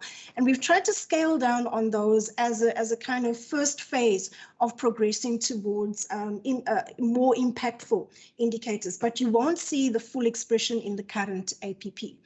Unfortunately, we're considering it as a matter of maturity as an organization, but also in terms of the planning framework, which is starting to evolve. So it's certainly very high up on our considerations for how we constitute planning and how we measure performance of the organization. And you will certainly see that sort of emphasis in the future APPs. On interlegislature relations, at this moment, the directorate is largely engaged within the sector, so both locally and internationally, and we're only beginning to formulate the vision for what is possible from a leadership perspective in terms of this. So we'll be happy to forward further details in the near future, but at this moment, it's not entirely fleshed out as yet. I hope that answers the questions from Member Winger. I think the others are for Sunil. Thank you. Sorry, I just had a question on the terms of references for committees, if those have been developed yet. Sorry, Chairperson, I missed what is the reference for this? The terms of reference for the committees. Where is it? It's on page... Chairperson, if you would allow me to assist with that. Thank you. So Chairperson, we have internal administrative committees. So we have a governance committee, we have the senior management team committee, we have the extended senior management committee meeting. So that reference refers to terms of reference for the internal administrative committees, Chairperson, and not for standing committees or committees of the institution specifically. Thank you, Secretary. Chairperson, if I could just add. Yes, please.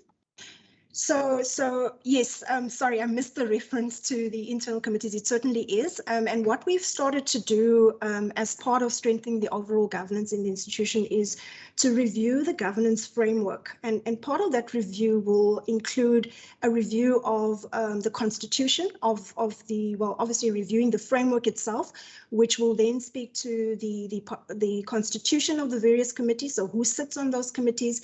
It will revisit the mandates of those committees. It will also look at the specific terms of your mandate and terms of reference of the committees to ensure that, in fact, as governance structures, they are in fact contributing to a more effective institution. So that is in the works. We already have a draft review which we've undertaken internally, and certainly the review of the terms of reference is very imminent. Thank you. Great, thank you very much for that clarification. That makes much more sense now. Thank you. All right, and then I think there was a question for Ms. Fouchier. Thank you very much, Madam Chair. Just two things. The first one with regard to the information on the tours, I think we might have shared it with Dustin already. Dustin, if you have received it, whether you can just disseminate it to the committee. If not, just give me a shout and I'll send the document to you ASAP. With regards to the stakeholder database, Madam Chair, Honourable Bosman, what we have at the moment and what we previously had was an Excel document with all the stakeholders, and that is incredibly difficult to maintain. It's also almost impossible to just extract information and contact stakeholders. We have to do it on an individual basis.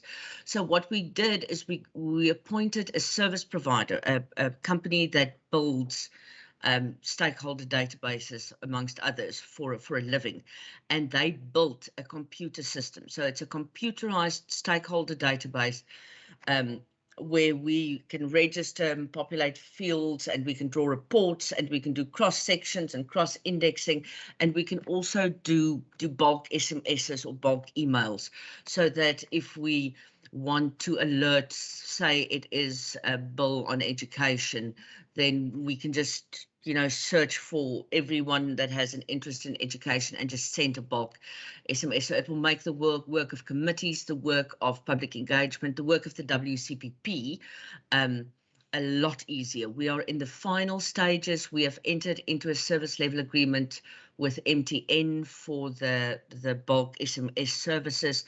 The SLA was signed recently, so between the company the service provider that built the stakeholder database and MTN, there's just a little bit of integration that they have to do.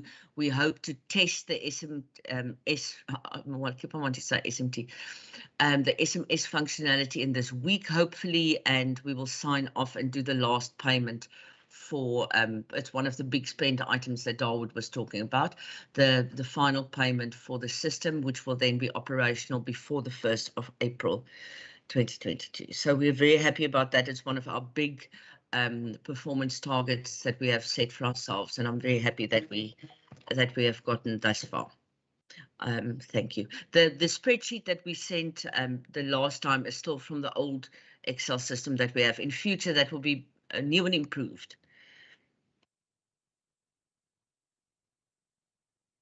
Super, thanks very much. I think those are all the questions responded to. Let's move on to item number 5 on our agenda, which is the APP for the 22-23 financial year, please. Thank you, Chairperson. Chairperson, Ms. Goldstone will be doing this presentation. Maybe just if I can get guidance from Chairperson. From memory, I think the presentation, yes, it is about 31 slides. The presentation was circulated previously, Chairperson. Would it be in order if Ms. Goldstone goes through all of the 31 slides, or does Chairperson have any direction in terms of the way she could be dealing with it? Thank you, ma'am. Thank you, Mr. Secretary. We did receive it in advance, so I'll take it as read, but I'll leave it to Ms. Goldstone to determine how she wants to present it. She could give a high-level overview and then highlight certain pages, or if she'd like to go page by page, I'll leave that entirely up to her. We have just under an hour for this presentation, including questions. So if the presentation could be done in about 20 or 25 minutes, we'd be very grateful for that. Thank you, Chairperson. I think I'll probably need a little bit less because I can condense some of the content in my discussion. So, Chairperson, the presentation will cover our strategic focus, situational analysis, key risks, an overview of our performance indicators and targets for the year, and then also finally confirmation of the budget that will fund our priorities over the MTF period. Chairperson, in terms of our strategic focus, our constitutionally mandated functions of lawmaking, oversight and public participation will continue to be the key areas of focus for the WCPP over the year. It is perhaps important just to emphasize that the 2022-23 APP remains consistent and in alignment with the 5-year strategic plan's vision. The vision being to be the leading regional parliament, rooted in Africa, innovative, relevant, forward-looking, and in touch with all its people. The APP is also consistent with our strategic outcome-oriented goals and objectives as per the strategic plan.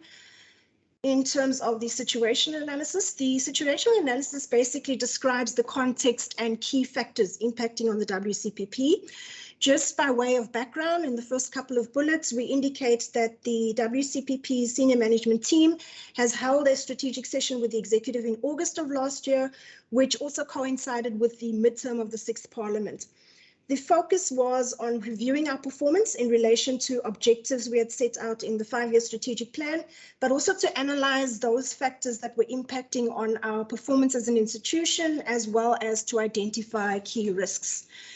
And the factors you will see there we've identified include the following. Firstly, the continued uncertainty pertaining to the COVID-19 pandemic and its trajectory, which of course has implications for the business continuity of Parliament. Secondly, the question of budget constraints arising from macroeconomic factors and the further uncertainty with regard to the resource envelope, which we also face, which could impact on our modernization ambitions. Another key factor is the rapid growth in the use of technology by the public, which requires us then to revisit our models of public engagement, as we've been discussing earlier, and also rethink the way in which Parliament interacts with the public. In particular, the question arose as to how we could optimize our digital platforms, including social media, to achieve greater reach and impact. We further noted a growing discontent with political and governance institutions broadly. And so issues such as that the fact that the public often do not distinguish between Parliament and government was raised as a concern. So it was agreed that we needed to raise the profile of the WCPP so that we could assert ourselves as a relevant institution in the governance space. Another key factor which we had to consider is how we align our resources, and in particular our human resources, to respond to a modernization agenda. In this regard, one of the key shifts in the APP for 22-23 chairperson you will see is in relation to the organizational structural changes. And the presentation does detail a little bit of the history to that. So the background is again related to the functional enhancement exercise that was done by PwC in the 5th Parliament, which resulted in a new organizational structure, which was implemented from April of 2019. It was then followed by a post-implementation period of 12 months, essentially to assess the effectiveness of the new structure. Subsequently, a functional alignment exercise, which was done more recently and which has now given rise to a revised organogram. This revised organogram is due for implementation from the 1st of April of 2022, and those changes have already in large part been effected in the current APP, in the 22-23 APP. So the changes there, just to summarize, in terms of the organizational matters, relate to repurposing of certain roles to respond to changes in the IT environment, relocating certain services or functions to give rise to better structural coherence. And then we've also made changes to the job titles and in at least one unit, the naming conventions to align with modern practice. So we've changed human resources to people management. So Chairperson, that is essentially the context and key factors that have informed our understanding of what is impacting on the WCPP. We then subsequently developed what we refer to as strategic imperatives. And these are essentially not new priorities. So the APP is still in alignment with the 5-year strategic plan. These are not new priorities, but they simply amplify and elevate certain critical areas that we would need to execute by the end of the term if we are to achieve our 5-year objectives. So the first imperative is the question of repositioning the WCPP as a leading regional parliament with an emphasis on being in touch with all its people. And here the focus is on public participation and deepening engagement with the public, particularly in terms of digital and social media, revising the brand and corporate identity of the WCPP, and also promoting international relations. The second imperative is around positioning IT to be at the center of the WCPP's transformation to a modern parliament. Here the focus is on modernizing the proceedings and the facilities of Parliament, and importantly also addressing issues such as cybersecurity.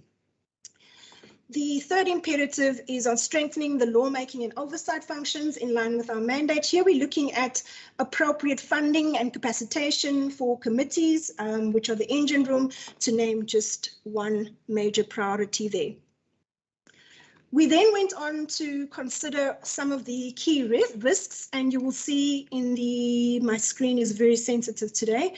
You will see in the next few slides that we've captured the key risks that we've identified for the organization over the MTF, together with the mitigation, some of which we've already started to implement and will continue to follow through in the new financial year.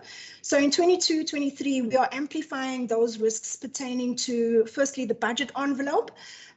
Secondly, IT-related risks, including issues of information security, issues of adequate investments in ITT, both from a technological point of view, but also from a people perspective, and then issues of physical security. Questions of business continuity and disaster preparedness are all captured in the risks, which you'll find in the APP, and on which we've had considerable deliberation, and on which we are tracking also on a quarterly basis already in the current year. Chairperson, the next few slides deal with just our performance indicators and targets, and this is just a summary of what we've done for the current year. I've already kind of alluded to it earlier based on your previous question, but we have no new indicators that were introduced in the current year. We have 26 in total. I've already mentioned the fact that we've tried to scale down on some of the indicators that we deem to be too transactional. And then we've also effected some other technical changes to make the indicators a little bit more smarter. And this was mainly based on feedback that we've gotten from the AG and other audits in the past, where there was a comment about issues around measurement that they felt were deficient on some of the indicators. So we've tried to correct for some of those things. And then, as recent just now indicated, the organizational structure changes in the main have been effected in 22-23, at least those which we were able to do in the current year. We only received the final budget allocation in the last week, so some of the changes had to be deferred to the new financial year. Chairperson, if we consider the indicators for Programme 1, most of the indicators relate to compliance actions, so those would be indicators 1 to 6. But we also have some indicators that speak to the enabling role of this programme in supporting our transition to a modern parliament. So you will see, if you look at indicators 7, 8 and 9, there's reference to the digitization strategy, to HR strategies, the knowledge management strategies, all of which relate to the progressive rollout of key interventions as part of our digital transformation journey. In Programme 2, most indicators reflect the core business, being plenary and committee support, but we still retain an element of what Sergeant at Arms is responsible for, which is one of the changes which can only be effected in the later in the financial year. So we're still retaining in this program some aspects of the precinct and building management, as well as occupational health and safety issues. In Programme 3, our indicators and targets have a strong emphasis on the shift towards digital, both on the public education front, but also in terms of public engagement. We also have an emphasis on continuing to implement our international relations strategy, which we expect will be rolled out in earnest in 22-23. Chairperson, then in terms of Programme 4, our indicators focus mainly on capacitation of members, although we continue to fund political parties, so we provide the funding support for that function. These are just the quarterly targets for each of the programs, which I will skip. And then, Chairperson, the slide confirms our final budget allocation for the year. So we've been allocated 176.5 million in 22-23. It's an increase of 4% from the previous year. You will also see an increase in the program budgets for programs 1 to 3, roughly between 4 and 6%, and a slightly smaller increase for member support. Over the MTF, the allocation is also projected to increase nominally to the end of the 6th Parliament. Chairperson, that concludes the presentation on the annual performance plan for 22-23. Thank you. Thank you very much. That was very well done to do in such a short period of time. Thank you for that. I'm now going to open up for some questions. If any of the members have questions on the presentation relating to the APPs. I'd just like to understand, I know it said that a few of the indicators were reduced. Could I just understand how many indicators were reduced, or was it the actual performance within the indicators that were reduced? Chairperson, it was the number of indicators. We had 33 in 21-22, and we now have 26 in total. Okay. And do those come from all the programs or a specific program? Chairperson, it's across the programs. We do have a record of it, and we can certainly supply that to the committee to indicate exactly where the changes have been made, also in terms of the technical refinements. So I think it gives a better sense of the scale and scope of the detail of the changes we made from last year. Thank you very much. This will also help us to do our oversight during the course of the year. So we have the framework. Thank you very much for that presentation. Honourable Lecker, a question from you.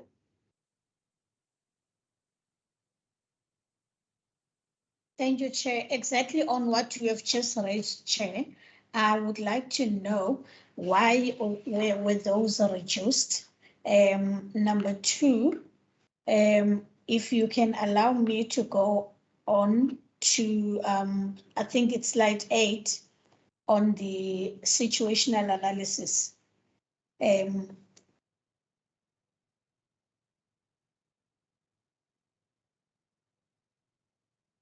Under factors impacting on and contributing to WCPP's performance, considering that COVID-19 has its own impact in the business continuity. Do we now have systems in place in case something else similar to COVID-19 crops up? What are the plans going forward in order to address those? Because we found ourselves operating under a new norm, which I think it has also introduced new and better ways of doing our job. But besides that, do we have other systems that we have put in place in case that happens? And then if we go to under risks, just on the issue of inadequate information systems management, security management system. What else is there in place to ensure that we keep this in its totality? Do we have anything else that we can put into place to attend to just that? And then under inadequate committee support, what has been the, what are the lessons learned, and how are we going to resolve those? Thank you, Chair. Thank you. Honourable Bosman. Thank you, Chairperson. Chair, I would just like to find out, are there only 2 indicators that speak to the work of committees? And then I wanted to ask if there's, I don't see, and I might be missing it, I don't see any indicators on the processing of legislation in the committee section. Should that not be an indicator, since that's the core of what we do in terms of public participation and also making sure that members of the public are involved in the lawmaking process? Thank you, Honourable Bosman. I'll hand back to the administration to answer. Thank you, Chairperson. Chairperson, from the questions, not all of the questions are for Ms. Goldstone to answer, but I think we'll give her the first opportunity. And then I'll also make a bit of an input, and then Mr. Stimele and Ms. Fouchier will assist with the responses. But if you would maybe just allow me to go first, Chairperson. In terms of the question posed by Advocate Honourable Lecker, apologies, Honourable Lecker, in terms of the security management system. Chairperson and members, what we have done in 2020, in the current financial year, is a cybersecurity strategy was developed. The cybersecurity strategy was also costed as part of the development of the strategy. There was also what are the risks to the implementation of that strategy that was assessed, and as part of the strategic document that was signed off, and also how do we mitigate those risks.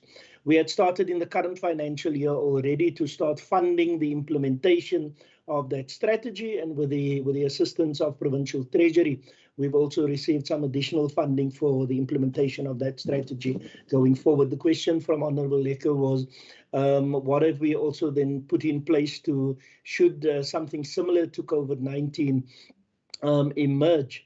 That is part of our business continuity plan that also is up for regular refinement depending on the environment.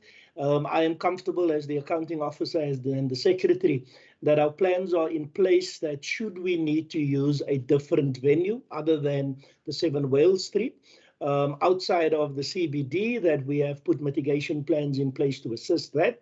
The current form of operations of the Western Cape Provincial Parliament is also virtual/hybrid. That is also in a position to continue, and that's why we're investing in the IT and the ITDS specifically, so that it does not just need a different alternative venue for the work to continue, but it could also continue in the hybrid/virtual sphere specifically. In terms of our backup systems, as part of the strategy in the ITDS, those systems are being put in place, and some of them are already in place. Some of them have also already been tested in terms of the time that it takes for us to get those systems online again, should there be a specific challenge that deals with the systems. How quickly does it get to come online again? What are the sequence of it having to come online, etc., etc. And I think those are, as like I said, as the secretary and the accounting officer, I'm comfortable that that part of the business we are looking at adequately. Some of the other oversight mechanisms, like the Shared Audit Committee, also looks at some of these matters adequately, and we provide the responses. Thank you, Chairperson. I'm now going to ask that Ms. Goldstone probably starts responding, and then the other colleagues. Thank you, Chairperson. Thank you. Thank you, Chairperson and members. On just a further one on the question of the indicators that were reduced.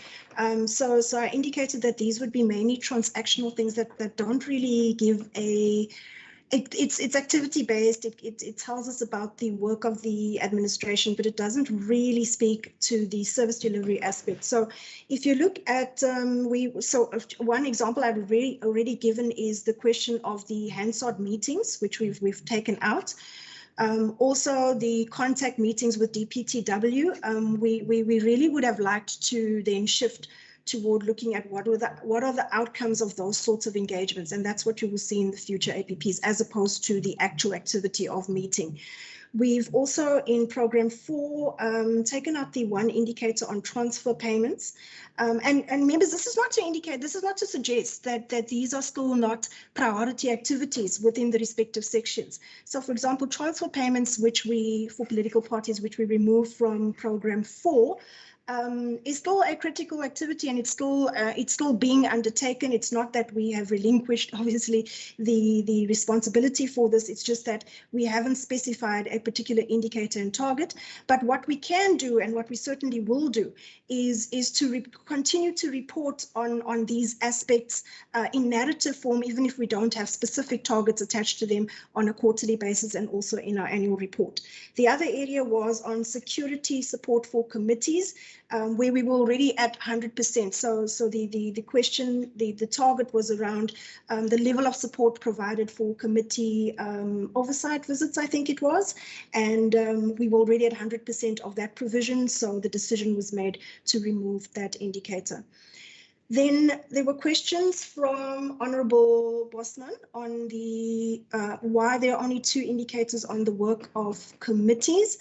Similarly, Chairperson, while we acknowledge that committee and plenary work obviously should feature quite strongly in the APP, we've also got in the APP quite a detailed narrative on some of the activities and priorities for these respective areas.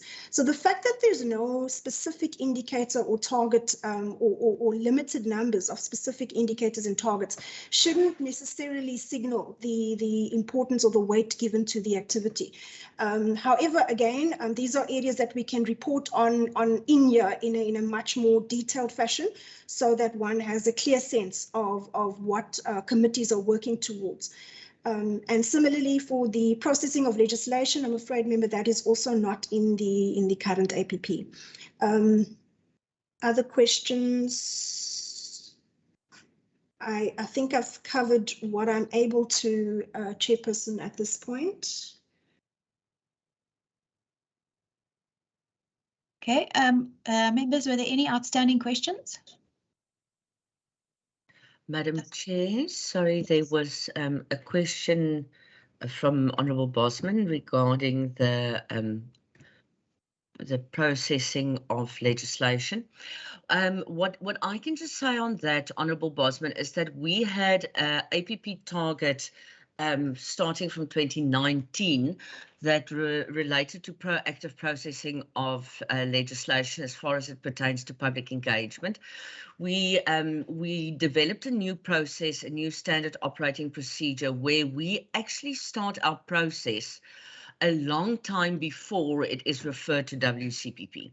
So while we catch it earlier in the pipeline, and when we see there's legislation that is heading our way, but it has not yet reached the point of referral, we already start to do research in public engagement. We research who the specialists are that could possibly brief the committees. We put together stakeholders, again, using the same process that we always use, utilizing our partners as well. And the whole aim of that is that we know that the legislative cycle, and especially the time that is allowed for WCPP to process the legislation, is incredibly short. It's almost inhibitingly short.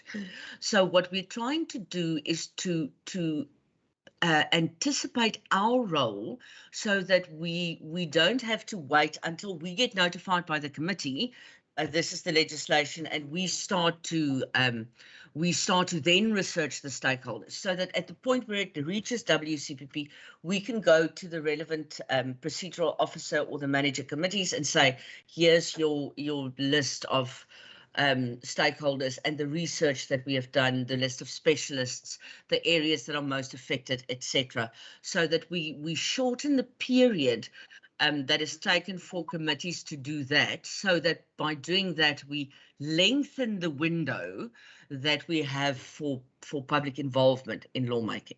So that was our whole aim with the process. We have been a bit hamstrung by COVID and the impact of COVID, but as part of our target for this financial year, we are currently busy on an impact assessment. We're currently working on seeing when we in previous years started our research, when we could give the information to committees, when we start our research now, and when we can give it to committees now, so that we can see whether we actually, in terms of that, made a difference.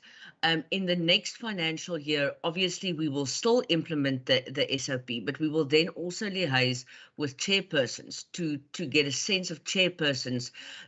Is it making a difference? We are envisaging that by preempting the legislation, we can widen the window for public involvement for committees, but are we actually achieving that? And if not, what are the challenges that we can overcome, so that we can tweak this performance target as we move along? But yeah, in terms of processing of legislation, that is our performance target with regards to that. I hope that answers your question, Honourable Bosman. Thank you, Madam Chair. Thank you very much. Are there any follow-up or new questions on the APP and the presentation? Does not appear so. Thank you very much then for that presentation. We'll then move on to item 6 and 7 on our agenda. The first, Mr. Secretary, could you provide us with feedback on the GRAP 104 financial instruments as revised and whether these have been implemented? Chairperson, the CFO and Mr. Jawuddin will attend to that matter. Thank you, ma'am. Thank you very much. I'll hand straight over to you, Mr. Jawuddin. Thank you, Chair. Just with regards to GRAP 104, which specifically relates to amendments to the financial instruments GRAP standard. That particular GRAP standard for financial instruments is only effective from the 1st of April 2025, Chair. However, with regards to that specific GRAP standard, while the revised standard is not yet effective for implementation, WCPP has reviewed the amendments made to the standard, and we noted that it won't have a material impact at all on our current reporting, and we will not be required to make material changes to our accounting process for financial instruments, Chair. So that amendment to the financial instruments GRAP standard does not have a material impact on WCPP. However, as mentioned, it's only for implementation effective from the 1st of April 2025, Chair. Thank you very, very much for that. Then we'll just keep an eye on that. Thank you. And then the final item is item number 7. Mr. Secretary, can you confirm whether you've received any instructions from the Speaker or Deputy Speaker in terms of Section 37 and 66 of the FAMPLA?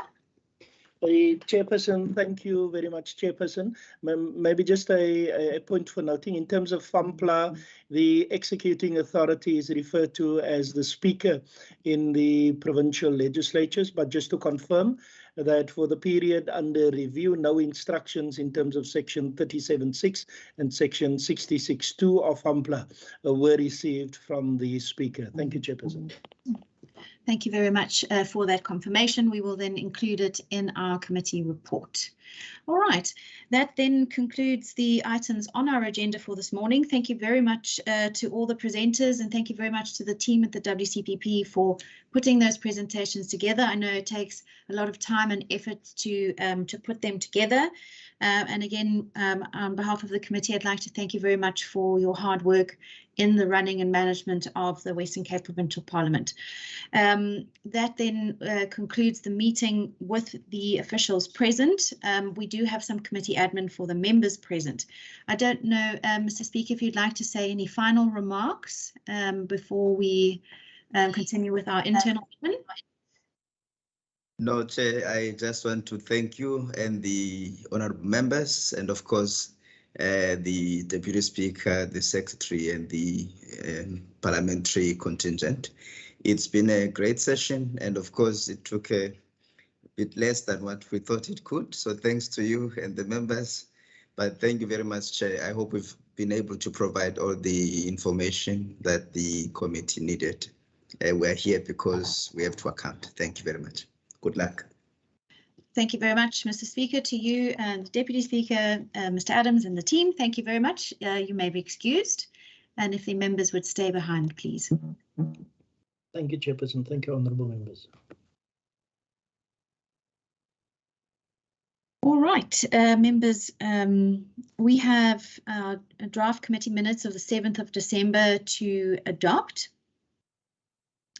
But before we do that, and I'll just give Mr. Davids a moment to locate them and beam them up, are there any resolutions or actions following today's meeting? Any resolutions, recommendations, or requests for information?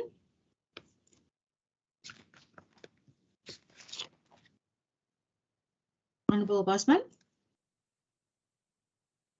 Thank you, Chairperson. Chair, I think I'm not sure if I could make this as a resolution, but I'd like us to ask the administration to look at including specific APPs that speaks around the processing of legislation, as well as a specific APP on oversight and site visits for committees. And I'm not sure how we would measure that. And then the other thing which I'm not sure whether we are empowered to do as well is whether we can ask the administration or suggest to the programming authority that the programming authority should approve all Teta Nati and other stakeholder meetings that go onto the parliamentary program in as far as it affects the attendance of members. Because I do think it reflects badly on the members of the WCPP if Parliament is having such an important public engagement meeting, but none of the members are there. And I don't think people always know that we are behind our computers in meetings or in the chambers. So I think it might be important for us to look at how do we mitigate that, because it does look really bad if only 1 or 2 members are there at these public meetings. Thank you, Chairperson. Thank you very much. I think what we can do is, because I also chair the Programming Authority, is to then, when the next dates come through for Teta Nati, is to actually propose dates that fit in better with the program of the legislature, so that more members can attend. But certainly we can make a recommendation that that the dates for Teta Nati be consulted with the Programming Authority, so that the most number of members are able to attend. Would that be in order? Honourable Bosman, are you happy with that? Yes, I am. Sorry, I'm trying to use the interactive little hand thingy on Teams, but I can't seem to be getting it right. Okay. Honourable Plato, did you have a contribution? Yes, Chair. Just it was a good presentation, good input from the officials. The issue for me is with regard to the budget spend. From where I'm sitting, and I might be wrong, I'm still a bit worried with regard to the rate of spending. I don't know how to phrase that into a recommendation, but that is something we need to watch. Definitely, and also because there seems to be an issue between the projections, which show an overspend, and then the actual spend, which is an underspend. So we'll need to try and understand what's happening there and why the projections are so are not accurate. So I think that's something that we can take up in the chairperson's forum, or with the chairpersons as well, or with the committee section. Do you want us to put that into a resolution? Most probably, yes. Okay. So let's then resolve that we request the WCPP to look into the determination of the projections for committee spend. Yeah, I'm happy with that. Yeah, thank you. Okay, and I see there's a thumbs up from Mr. Davids. He's got that down. Anything further from the members? Mr. Davids, was there anything else that we requested during the course of the meeting? Chairperson, thank you, through you, Chair. It was basically just regarding the reduction of the indicators and the targets. Basically, the institution said that they are willing to do a briefing on that. And then regarding what Member Lekker indicated on slide 17, number 9, that talks about the committees, etc. They've also indicated that that they can engage the committee on that, Chairperson. On the very last presentation we had now. Okay, on the APPs. Yes. Okay. Perhaps for the first one on the changes to the APPs, I think we can just ask for a report on the which APPs were reduced. Yes. Yeah. I think that's easier than a presentation, because it will probably be a very brief presentation. Yes. So that's better if we have it in a report. Okay, thanks. If everybody's happy with that, then let's move on to the minutes. Chairperson, if I may, Chair, Ms. Kluter is calling up those minutes now. Seeing that it's only yourself and Honourable Lekker that is currently in this meeting, Chairperson, to adopt this minute's present, Chairperson. Yeah. All right. I'm happy to propose. Or are you happy to second, Honourable Lekker?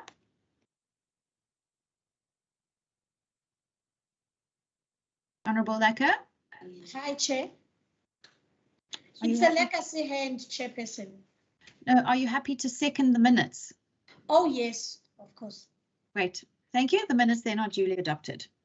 Thank you, Chair. All right. And then there's just one final matter. I just wanted to inform the committee that I had written to the Speaker while we were on recess following the fire at the National Parliament to ask questions about fire mitigation at the WCPP. So we will be able to circulate that to the members as well as the response that we receive, which we have not yet received, but Mr. Davis, perhaps we can just follow up on that so that that response should be ready any day now. Well, and if we could then circulate the letter as well as the response to the members of this committee. Thank you, Chairperson. Sorry, Chairperson, the letter has been circulated to all the members. Oh, right, okay. So then it will just be the response, which I will follow up on, the Chairperson. Thank you very much for that. All right, the next meeting will be for us to discuss vote 2 in the main appropriation bill. So we will see you then in a couple of weeks, 2 or 3 weeks time. Are there any final comments? If there are none, thank you very much, Mr. David. Thank you very much, Ms. Klutter, for your support for our committee today. Thank you very much, members, for your questions and for your engagement on this. The meeting is adjourned. Have a good day further. Thank you. Bye-bye. Bye-bye.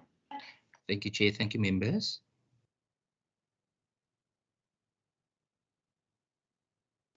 Thank you, Dustin. Thank you very much, Ms. Klutter. Have a terrific day, and all the members.